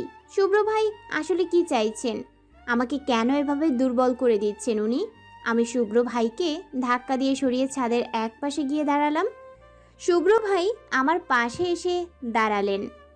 আলো প্লিজ, প্লিজ বল, চুপ করে থাকিস না। ওনার আকুলতা ভরা কণ্ঠ আমার বুকে গিয়ে বিঁধল। কিন্তু এখন আমার দুর্বল হলে চলবে না। আমি নিজেকে যথাসাধ্য শান্ত রেখে উত্তর দিলাম, এত বছর পর এই প্রশ্নের মানে কি শুভ্র ভাই? মানে আছে আলো, মানে আছে। তুই শুধু একবার আমাকে বল। শুভ্র ভাই, এখন এইসব কথার কোনো মানে হয় না। আপনি ভুলে যাচ্ছেন 2 দিন পর আমার এঙ্গেজমেন্ট। আমি চলে আসছিলাম। শুভ্র ভাই আমার পথ আটকে দাঁড়িয়ে বললেন, এভাবে চলে যাবি না আলো, বল, তোকে বলতেই হবে। আমি হঠাৎ চিৎকার করে বলে উঠলাম, কি বলবো আমি, কি বলবো? যা বলার সেটা তো 8 বছর আগেই বলে দিয়েছি। সেদিন তো আপনি এভাবে জানতে চাননি শুভ্র ভাই। সেদিন আপনি আমার অনুভূতিগুলো হেসে উড়িয়ে দিয়েছিলেন, সব ভেঙে টুকরো টুকরো করে ফেলেছিলেন। তাহলে এত বছর পর আবার কেন জানতে এসেছেন? আলো আমি মানছি, আমি তোর সাথে নিষ্ঠুরতা করেছিলাম। কিন্তু তার পিছনে কারণ ছিল। আমি আসলে তোর আমি ওনাকে কথার মাঝে থামিয়ে দিয়ে বললাম, থামুন আপনি, আমি কিচ্ছু জানতে চাই না। আমি এই 8 বছরে নিজেকে একটু একটু করে গুছিয়ে নিয়েছি শুভ্র ভাই। দয়া করে আমাকে আর এলোমেলো করে দেবেন না, প্লিজ আমাকে একটু দয়া করুন। আমি দৌড়ে শুভ্র ভাইয়ের সামনে থেকে চলে এলাম, ঘরের দরজা বন্ধ করে দিলাম। আজ আমি অনেক কাঁদবো, অনেক। সাত সকালে ঘুম থেকে উঠেই রান্নাঘরে এসেছি। আজও উদ্দেশ্য হলো নাস্তা বানানো। আমি সর্বান্তর কারণে নিজেকে ব্যস্ত রাখার চেষ্টা করছি। কাল রাতের ঘটনাটা ভুলে যাওয়ার চেষ্টা করছি। রান্না করছিলাম, বিনতি আর ফুলমা আমাকে সাহায্য করছিল। হঠাৎ রান্নাঘরে শুভ্র ভাই এলেন। ফুলমাকে বললেন, মা চা দাও। ফুলমা আমাকে বললেন, আলো, একটু চা বানিয়ে দে না মা। শুভ্র ভাই বলে উঠলেন, ও কেন মা, তুমি বানাও না? কি আশ্চর্য শুভ্র, ও বানালে কি সমস্যা? শুভ্র ভাই কিছু বললেন না, ফ্রিজ থেকে ঠান্ডা পানির বোতল বের করছিলেন। বিনতি আমাকে বলল, আপা, আপনি দেখি বরের রান্না কইরা খাওয়ানোর খুব শখ, রোজই রান্নাঘরে চইলা আসেন রান্না শিখতে। শুভ্র ভাই বলে উঠলেন, রান্না শিখে কি লাভ বিন্দি? বিয়েটা হয় কিনা তাই আগে দেখ। ফুলমা ভুরু কুচকে তাকিয়ে বললেন, এইসব কি বলছিস? বিয়েটা হয় কি না মানে? বিয়ে হবে না কেন? মা, ভবিষ্যতে কি হবে সেটা তো আগে থেকে বলা যায় না। ধরো এমন কিছু ঘটলো যাতে ওর এই বিয়েটা ভেঙে গেল। এইসব বাজে কথা বলবি না শুভ্র, যা এখান থেকে। উনি আমার দিকে তাকিয়ে বললেন, এই যে ঢঙ্গি কন্যা, দেখিস আজ যেন এঙ্গেজমেন্ট রিং কেনার পর তোকে আবার মাঝ রাস্তায় ফেলে রেখে না যায়। আমি কিন্তু আজ তোকে উদ্ধার করতে যেতে পারবো না। কথাটা বলে উনি রান্নাঘর থেকে বেরিয়ে গেলেন। আমি ওনার কোনো কথার মানে বুঝতে পারছিলাম না। আমার মনে হচ্ছে শুভ্র ভাই আমার প্রেমে পড়েছে, আর এই বিয়েটা হোক সেটা উনি চাইছেন না। কিন্তু আমার মনে হওয়া যদি সত্যি হয়ে থাকে, তাহলে সেটা উনি স্পষ্ট করে বলছেন না কেন? কি চাইছেন উনি? অদ্ভুত। নাস্তার টেবিলে বসে আছি, ফুল বাবা আমাকে বললেন, আলো, আমি যে কাল তোর ফুলমার সাথে গিয়ে এঙ্গেজমেন্টের কেনাকাটা সেরে ফেলিস। ঠিক আছে ফুল বাবা। দাদিমণি বললেন, আর বিকেলে কি স্বপন তোকে নিয়ে আসবে? আমি হ্যাঁ সূচক মাথা নাড়ালাম। দাদিমণি বললেন, ছেলেটা বোধহয় খুব দায়িত্ববান, তাই না আলো? শুভ্র ভাই বলে উঠলেন, হ্যাঁ দাদিমণি, খুব দায়িত্ববান। এতটাই দায়িত্ববান যে রাতের বেলা নিজের হবু বউকে রাস্তায় একা ফেলে রেখে চলে যায়। তাহলেই বুঝো কতটা দায়িত্ববান। কথা শেষ করে শুভ্র ভাই উঠে গেলেন। ফুল বাবা জিজ্ঞেস করলেন, কিরে আলো, স্বপন তোকে একা ফেলে চলে গিয়েছিল? না মানে ওনার জরুরি কল এসেছিল, তাই চলে যেতে হয়েছিল। ফুল বাবা ভাবুক হয়ে পড়লেন। ওনার কপালে চিন্তার ভাঁজ পড়ল। বিকেলবেলা নিজের ঘর গোছাচ্ছিলাম। ফুলমা ছুটে এসে বললেন, আলো, তুই এখনো রেডি হসনি কেন? স্বপন তো এসে গেছে। এখনই রেডি হচ্ছি। তাড়াতাড়ি কর মা, এক কাজ কর, গোলাপি জামদানিটা পর। আমি শাড়িটা বের করলাম। ফুলমা বললেন, আমার ঝুমকো জোড়া পরবি আলো? নিয়ে আসবো? নিয়ে এসো। আমি আজও খুব যত্ন করে সাজলাম। আজ চুল খোলা রাখিনি, চুলে খোপা বেঁধেছি। আমি রেডি হয়ে নিচে নেমে গেলাম। দেখলাম স্বপন সাহেব ফুল বাবার সাথে গল্প করছিলেন। আমাকে নামতে দেখে উঠে দাঁড়ালেন। ফুল বাবাকে বলবেন। তাহলে যাই আঙ্কেল, এই ইতিমধ্যেই দেরি হয়ে গেছে। ঠিক আছে, সাবধানে যেও। আমরা বেরিয়ে এলাম। স্বপন সাহেবের বিশাল গাড়িতে উঠে বসলাম। গাড়ির পিছনে অনেক জায়গা, কিন্তু স্বপন সাহেব বসেছে আমার গা ঘেঁষে। আমার ভীষণ অস্বস্তি লাগছে। আমি প্রাণপণে সেটা দমিয়ে রাখবার চেষ্টা করছি। একবার ইচ্ছে হলো মুখের ওপর ওনাকে সরে বসতে বলি, কিন্তু তাতে হিতে বিপরীত হতে পারে, তাই বললাম না। আমি অস্বস্তি কমানোর জন্য অন্যদিকে মন দেওয়ার চেষ্টা করলাম।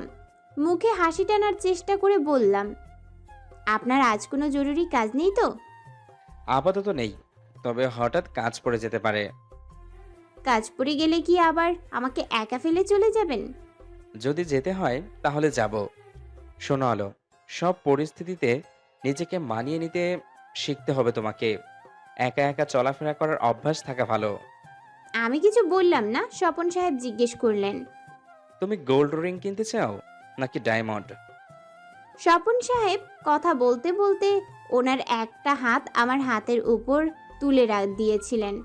আমার প্রচুর বিরক্ত লাগছিল এবার। আমি কোনো মতে বললাম, আপনার যা ইচ্ছে। দোকানের সামনে এসে গাড়ি থেকে নামতেই হাঁপ ছেড়ে বাঁচলাম আমি। মনে হচ্ছে এতক্ষণ আমি বন্দি কারাগারে দম বন্ধ হয়ে পড়েছিলাম। দোকানে গিয়ে স্বপন সাহেব আমাকে আংটি পছন্দ করতে বললেন। আমার গয়নার প্রতি তেমন আগ্রহ নেই, কোনো কালেই ছিল না। তবুও একটা আংটি আমি পছন্দ করলাম। স্বপন সাহেব আংটিটা হাতে নিয়ে ঘুরিয়ে ফিরিয়ে দেখলেন। তারপর মুখ ভোঁতা করে বললেন, এটা তো অনেক কম দামি আংটি, এটা পছন্দ হলো তোমার? দামে কি যায় আসে, এটা তো দেখতে বেশ সুন্দর। দামে অবশ্য যায় আসে। তুমি স্বপন সরকারের বউ হতে চলেছ। হ্যালো, এখন এত সস্তার জিনিস পছন্দ করলে চলবে না। আমার তো একটা প্রেস্টিজের ব্যাপার আছে। আমি চুপ করে গেলাম। স্বপন সাহেব অনেক দামি একটা আংটি কিনলেন। দোকান থেকে বেরিয়ে এলাম। আবার স্বপন সাহেবের সাথে গাড়িতে যেতে হবে কথাটা ভাবতেই আমার নিঃশ্বাস বন্ধ হয়ে আসছে।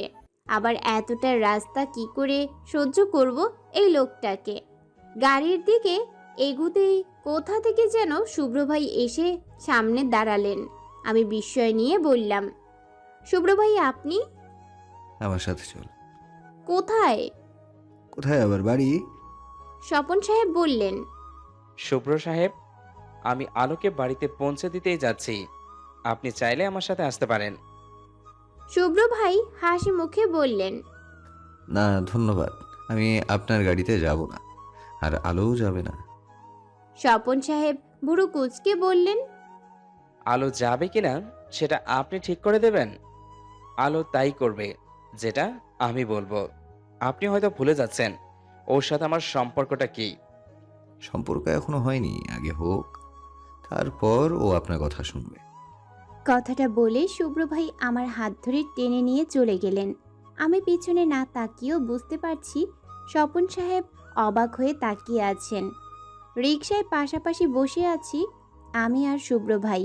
রিকশা বেশ জোরে চলছে, বাতাসের তীব্রতায় আমার ঠান্ডা ঠান্ডা লাগছে। আমি গম্ভীর গলায় প্রশ্ন করলাম, এসব আসলে হচ্ছেটা কি? শুভ্র ভাই আমার দিকে তাকিয়ে বললেন, কোন সব? এই যে আপনি আমাকে ওভাবে নিয়ে এলেন, স্বপন সাহেব কি ভাবলেন বলুন তো? যা খুশি ভাবুক, আমার তাতে কিছু যায় আসে না। শুভ্র ভাই আপনি আসলে কি চাইছেন? কি আবার চাইবো? তোর বিয়ে দিয়ে তোকে বিদায় করতে চাইছি। আমি আবার দ্বিধায় পড়ে গেলাম। আশ্চর্য মানুষ শুভ্র ভাই, ওনার কোনো কথা সত্যি আর কোন কথাটা মিথ্যা সেটা আমি ধরতে পারছি না। কাল রাতের কথা আর এই মাত্র বলা কথার মধ্যে কোনো মিল পাচ্ছি না। উনি এত কনফিউশন কেন তৈরি করছেন কে জানে। বাড়িতে ঢুকতেই দেখলাম সবাই থমথমে মুখে বসে আছে। মনে হচ্ছে সাংঘাতিক কিছু হয়েছে, কিন্তু এইটুকু সময়ের মধ্যে কি এমন হলো আমি সেটা বুঝতে পারছি না। ফুল বাবা গম্ভীর মুখে বললেন। আমার সামনে বসতার দুজন। আমি আর শুভ্র ভাই একজন আরেকজনের দিকে একবার তাকালাম, তারপর ফুল বাবার সামনে বসলাম। ফুল বাবা বললেন, এসব আমি কি শুনলাম শুভ্র? শুভ্র ভাই বললেন, তুমি কি শুনেছো সেটা না বললে কিভাবে বুঝবো বাবা? তুমি আলোকে কোথায় পেলে শুভ্র? ও যেখানে গিয়েছিল সেখানে পেয়েছি। তুমি সেখানে কেন গিয়েছিলে? আলোকে নিতে গিয়েছিলাম। বেশ, সেটা মেনে নিলাম, কিন্তু তুমি নাকি স্বপনকে অপমান করেছো। আমি আবার বিস্ফোরিত চোখে ফুল বাবার দিকে তাকালাম। এই স্বপন নামক লোকটা তো খুব সাংঘাতিক। ফুল বাবাকে ফোন করে এসব বলেছে। শুভ্র ভাই একবার আমার দিকে তাকালেন, তারপর স্পষ্ট গলায় বললেন, আমি কাউকে অপমান করিনি। তুমি স্বপনকে বলেছো যে আলোর কথা শুনতে বাধ্য নয়, কারণ ও একজন আউটসাইডার, বলেছো না? না বাবা, আমি এভাবে বলিনি। আমি আর চুপ থাকতে পারলাম না, বলে উঠলাম, আসলে ফুল বাবা। আমার কথা শেষ হওয়ার আগেই ফুল বাবা বললেন। তুই চুপ করে বসে থাকালো। আমি চুপ করে গেলাম। ফুল বাবা শুভ্র ভাইয়ার দিকে তাকিয়ে বললেন, শুভ্র, স্বপন কি তাহলে মিথ্যা কথা বলছে? বাবা, তোমার যদি মনে হয় যে তোমার নিজের ছেলে মিথ্যে বলছে, তাহলে আমার কিছু করার নেই। ফুল বাবা কিছুক্ষণ গম্ভীর হয়ে বসে থাকলেন, তারপর বললেন, আলো, তোর এঙ্গেজমেন্ট 2 দিন পর নয়, কাল সন্ধ্যায়। আমি কিছু না বলে চুপচাপ উঠে ঘরে চলে এলাম। এঙ্গেজমেন্টটা তো হওয়ারই ছিল, সেটা কাল হোক বা পরশু। আজ সকাল থেকেই আমি নিজের ঘরে বসে আছি, একবারের জন্যও নিচে যাইনি। বাইরে থেকে হইচই শুনতে পাচ্ছি, বোধহয় বাড়িটা সাজানো হচ্ছে। একটু পরে আমার ঘরের দরজায় টোকা পড়ল। আমি দরজা খুলে দেখলাম ফুলমা এসেছে, হাতে খাবারের প্লেট। ফুলমা ঘরে ঢুকে খাটে বসে পড়লেন। আমাকে বললেন, কে রে, দাঁড়িয়ে আছিস কেন? আয়, খাইয়ে দেই, আমার অনেক কাজ, তাড়াতাড়ি আয়। আমি গিয়ে ফুলমায়ের সামনে বসলাম। ফুলমা আমাকে বললেন, আলো, তুই খাওয়া শেষ করে রেডি হবি, শপিংয়ে যেতে হবে, কেনাকাটা তো হয়নি। আমি কোথাও যাব না ফুলমা। যাবি না? তোর জিনিস তুই পছন্দ করে কিনবি না? তোমার যা পছন্দ হয় তাই নিয়ে এসো ফুলমা, আমি বাইরে বেরোতে ইচ্ছে করছে না। আলো, এখনো সময় আছে, তুই বিয়েতে রাজি কিনা সেটা বল। ফুলমা ভুরু কুঁচকে আমার দিকে তাকিয়ে থাকলেন কিছুক্ষণ, শান্ত গলায় বললেন, রাজি কেন হব না, তুমি অযথা চিন্তা করছো। ফুলমা আর কোনো কথা বললেন না, আমাকে খাইয়ে দিয়ে চলে গেলেন। আমি দরজা বন্ধ করে বিছানায় শুয়ে পড়লাম। আমার চোখ দুটো খুব জ্বলছে, চোখে পানি আসতে চাইছে। আমি চোখ বন্ধ করে ফেললাম। কতক্ষণ মরার মতো ঘুমিয়েছি জানি না। দরজা ধাক্কানোর শব্দে ঘুম ভাঙল। এখন সম্ভবত বিকাল হয়ে এসেছে। নিজের উপর নিজেই আশ্চর্য হচ্ছি, এতক্ষণ ঘুমিয়েছি আমি। উঠে গিয়ে দরজা খুলে দিলাম। ফুলমা আমার হাতে কতগুলো ব্যাগ ধরিয়ে দিয়ে বলল, আলো, তাড়াতাড়ি রেডি হ, সন্ধ্যা তো হয়ে আসছে, স্বপনদের বাড়ির সবাই চলে আসবে। আমার রেডি হতে বেশি সময় লাগবে না, তুমি চিন্তা করো না। তোর যদি সাহায্য লাগে তাহলে আমাকে ডাকবি। ঠিক আছে। ফুলমা চলে গেলেন। আমি প্যাকেটগুলো খুলে দেখতে লাগলাম। তাতে একটা মেরুন রঙের লেহেঙ্গা আর কিছু গয়না। আমি ওয়াশরুমে গেলাম। অনেকক্ষণ কান্নাকাটি করার পরে কারণে মাথাটা ঝিমঝিম করছে। আমি লম্বা একটা শাওয়ার নিলাম, লেহেঙ্গাটা গায়ে জড়িয়ে চুলগুলো শুকাচ্ছিলাম। চুল শুকাতে বেশ খানিকটা সময় লেগে গেল। আমি আয়নার দিকে এগিয়ে গেলাম, চোখে কাজল পরলাম, ঠোঁটে লিপস্টিক লাগালাম, কানে দুল পরছিলাম। এমন সময় বাইরে হইচই শুনে বারান্দায় গিয়ে দাঁড়ালাম। দেখলাম স্বপন সাহেব এসে গেছেন। ওনার সাথে আরও কয়েকজন মানুষকে দেখতে পেলাম। আমি আবার ঘরে চলে এলাম। চুল আঁচড়ে পিঠের উপর ছড়িয়ে দিলাম। নিজেকে আয়নায় দেখছিলাম, কি যেন একটা ফাঁকা ফাঁকা লাগছে। নিজের সাজ নিজেই দেখছিলাম। তখন দরজায় কেউ নক করলো। আমি গিয়ে দরজা খুললাম। শুভ্র ভাই এসেছেন। আমি ভুরু কুঁচকে বললাম, আপনি? ফুলমা কোথায়? শুভ্র ভাই জবাব দিলেন না। ঘরের ভেতরে ঢুকে বললেন, ফুলমা ব্যস্ত আছে, তুই তো দেখছি সেজে গুজে বসে আছিস। তো আমার কি, না সেজে বসে থাকার কথা ছিল? শুভ্র ভাই হাসলেন। হঠাৎ আমাকে নিয়ে গিয়ে সোফায় বসিয়ে দিলেন আর উনি নিজে আমার সামনে হাঁটু গেড়ে বসে পড়লেন। তারপর খয়েরি রঙের চুড়িগুলো বের করে আমার হাতে পরিয়ে দিতে শুরু করলেন। আমি অবাক চোখে ওনার দিকে তাকিয়ে আছি, কিন্তু ওনার সেদিকে কোনো খেয়াল নেই। চুড়ি পরানো শেষ করে শুভ্র ভাই আমার হাতে নিজের হাতের মধ্যে নিলেন। আমার চোখের দিকে তাকিয়ে হঠাৎ বলে উঠলেন, আমি তোকে ভালোবাসি আলো। আমি কেঁপে উঠলাম। আমার সর্বাঙ্গ শিহরিত হয়ে উঠল। এই সেই কথা যেটা আমি সব সময় শুভ্র ভাইয়ের মুখ থেকে শুনতে চেয়েছি। আমার চোখ ঝাপসা হয়ে আসছে, যখন তখন পানি গাল বেয়ে পড়তে শুরু করবে। আমার বুকের ভিতর চিনচিন ব্যথা করছে। আমি কথা বলতে পারছি না, কেবল আমার ঠোঁটজোড়া হালকা কাঁপছে। শুভ্র ভাই আগের মতোই শান্ত গলায় বললেন, তুই এই বিয়েটা করিস না আলো, প্লিজ আলো, তুই এই বিয়েটা করলে আমি মরে যাব। আমি খেয়াল করলাম শুভ্র ভাইয়ের চোখ লাল হয়ে আসছে। আমার খুব কষ্ট হচ্ছে, কিন্তু সেই সাথে আরেকটা মুখেরও আমার চোখের সামনে ভাসছে। ফুল বাবার না, না, ফুল বাবার সাথে এত বড় বেইমানি করতে পারবো না আমি। আমি শুভ্র ভাইকে সরিয়ে উঠে দাঁড়ালাম, অন্যদিকে ঘুরে বললাম, এটা সম্ভব নয় শুভ্র ভাই, এটা কিছুতেই সম্ভব নয়। আমি ফুল বাবাকে অসম্মান করতে পারবো না। প্রতিশোধ নিচ্ছিস? আমি অবাক চোখে ওনার দিকে তাকালাম। প্রতিশোধ? হ্যাঁ, প্রতিশোধ। 8 বছর আগে আমি তোর সাথে নিষ্ঠুরতা করেছিলাম, আর আজ তুই করছিস। তুই আমার কথাটা একবারও ভেবে দেখবি না আলো? শুভ্র ভাই, এখন আর ভাবার সময় নেই। শুভ্র ভাই আমার সামনে এসে দাঁড়ালেন, আমার হাত ধরে বললেন, হ্যালো, মা বাবাকে রাজি করানোর দায়িত্ব আমার। শুধু তুই হ্যাঁ বল। আমি জানি তুই এই বিয়েটা মন থেকে মেনে নিতে পারিসনি। তুই আমাকে ভালোবাসিস। আমি শুভ্র ভাইয়ের দিকে তাকালাম। আমার চোখ থেকে পানি গড়িয়ে পড়তে শুরু করেছে। অসহ্য ধরনের কষ্ট হচ্ছে। আমি কান্না ভেজা কণ্ঠে বললাম, শুভ্র ভাই, সেই তো আপনি এলেন। এত বেলা করে কেন এলেন শুভ্র ভাই? এখন যে বড্ড বেলা হয়ে গেছে, আর যে সময় নেই। শুভ্র ভাই আমার চোখের পানি মুছে দিতে দিতে বললেন, একটা বেলা শেষ হয়েই তো আরেকটা বেলা শুরু হয়, তাই না? আমি এক দৃষ্টিতে ওনার দিকে তাকিয়ে আছি, ওনাকে ফিরিয়ে দেওয়ার শক্তি পাচ্ছি না। আলো, হঠাৎ কারোর ডাক শুনে আমরা দুজন ছিটকে দূরে সরে গেলাম। তাকিয়ে দেখলাম দরজায় ফুলমা দাঁড়িয়ে আছে। আমি তাড়াতাড়ি চোখ মুছে ফেললাম, মুখে হাসি আনার চেষ্টা করে বললাম, ফুলমা আমি রেডি, চলো নিচে যাই। ফুলমা ধীরে ধীরে আমার সামনে এসে দাঁড়ালেন, কিছুক্ষণ আমার দিকে তাকিয়ে থাকলেন। তারপর আমি কিছু বুঝে ওঠার আগেই সজোরে আমার গালে চর বসিয়ে দিলেন। আমি টাল সামলাতে না পেরে পড়ে যাচ্ছিলাম, কিন্তু তার আগেই শুভ্র ভাই আমাকে ধরে ফেললেন। ফুলমাকে বললেন, ওকে মেরো না মা, ওর কোনো দোষ নেই, সব দোষ আমার। ফুলমা আমার দিকে এগিয়ে এসে বললেন, বারবার বারবার জিজ্ঞেস করেছি এই বিয়েটা তুই মন থেকে চাস কিনা, কেন বললি না আলো? বল কেন? আমি না তোর ফুলমা? নিজের মনের কথা তুই আমাকে বলতে পারবি না কেন? আমি কি তোকে এতটাই দূরে সরিয়ে বড় করেছি আলো? আমি খেয়াল করলাম ফুলমা কাঁদছে, আমার চোখেও পানি এসে গেছে।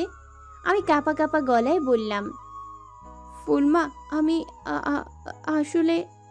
চুপ আলো, কোনো ব্যাখ্যা দেওয়ার চেষ্টা করবি না। তুই আসলে আমাকে মা বলে ভাবিসই না। কেন ভাববি? আমি তো তোর নিজের মা না।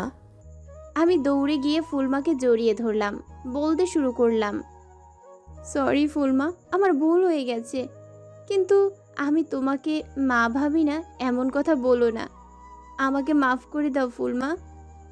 শুভ্র ভাই ফুলমার কাছে এসে বললেন, মা, আলোর কোনো দোষ নেই।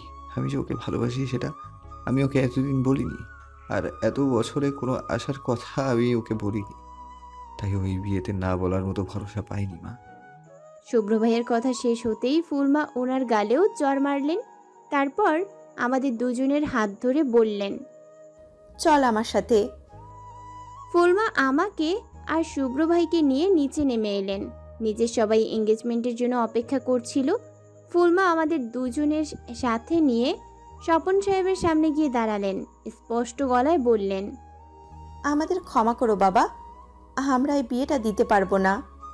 ফুল বাবা উঠে দাঁড়িয়ে বললেন, এসব কি বলছো তুমি? ঠিকই বলছি, আলো স্বপনকে বিয়ে করবে না।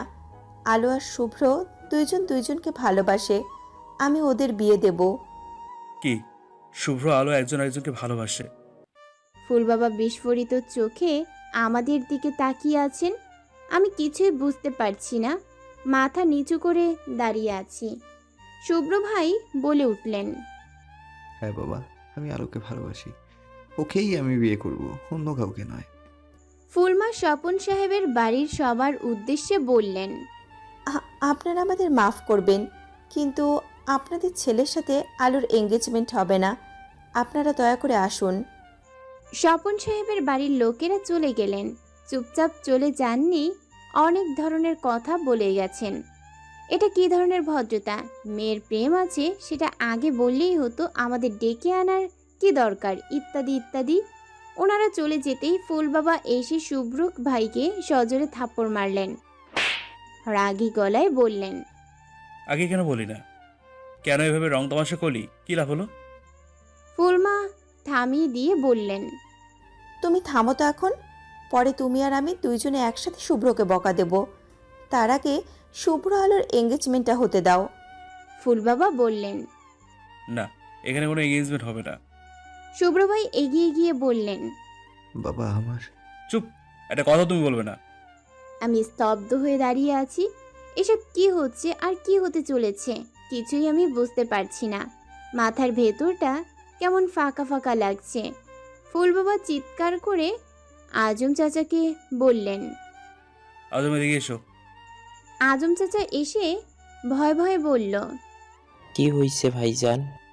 তাড়াতাড়ি গিয়ে কাজে ডেকে আনো, আজ শুভ্র আর আলোর বিয়ে হবে। আজম চাচা হাসি মুখে বললেন। এক্ষুনি যাইতেছি। আমার চোখে পানি আসছে। আমি বিশ্বাস করতে পারছি না, সত্যি কি শুভ্র ভাইয়ের সাথে আমার বিয়ে হচ্ছে? আমি কি স্বপ্ন দেখছি? এখনই ঘুম ভেঙে যাবে না তো? ফুলমা আর দাদিমণি নিজের সব গয়না পরিয়ে আমাকে সাজাচ্ছেন। দাদিমণি বললেন। যাক, আমাদের আলো আমাদের বাড়িতেই থাকলো, আমাদের বাড়িটা আর অন্ধকার হলো না। তবে কিছুক্ষণ পর একজন বৃদ্ধ কাজী সাহেব এলেন, বিয়ে পড়ানো শুরু করলেন।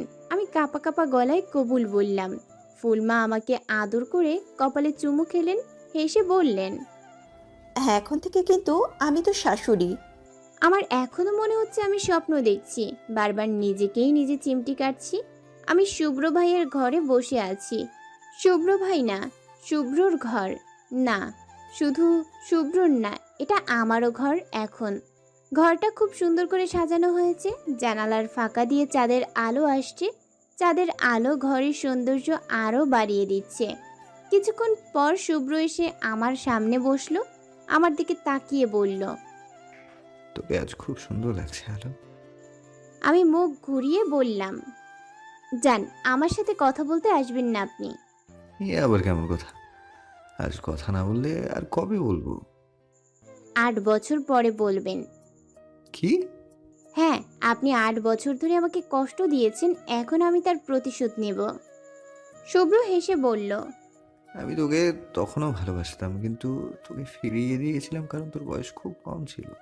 আমি চাইনি তোর পড়াশোনার কোনো ক্ষতি হোক। আমি কিছু বললাম না, চুপ করে বসে রইলাম।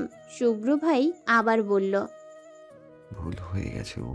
সব কিছু ভুলে আমরা কি নতুন করে পাশাপাশি পথ চলতে পারি না? ওনার বউ ডাকটা শুনে আমার গায়ে কাঁটা দিল। আমি ওনার দিকে তাকিয়ে বললাম। শুনেন, পাশাপাশি পথ চলতে চাইলে চলুন, মানা করেছে কে? শুভ্র এবার মুচকি হেসে আমার পাশে এসে বসলো, আমাকে নিজের সাথে জড়িয়ে নিল। আমি লজ্জা পেয়ে ওনার বুকে মুখ লুকিয়ে ফেললাম। মনে হচ্ছে আমি এই দুনিয়ার সবচেয়ে সুখী মানুষ। ইস, পৃথিবীটা কি ভীষণ রকম সুখের।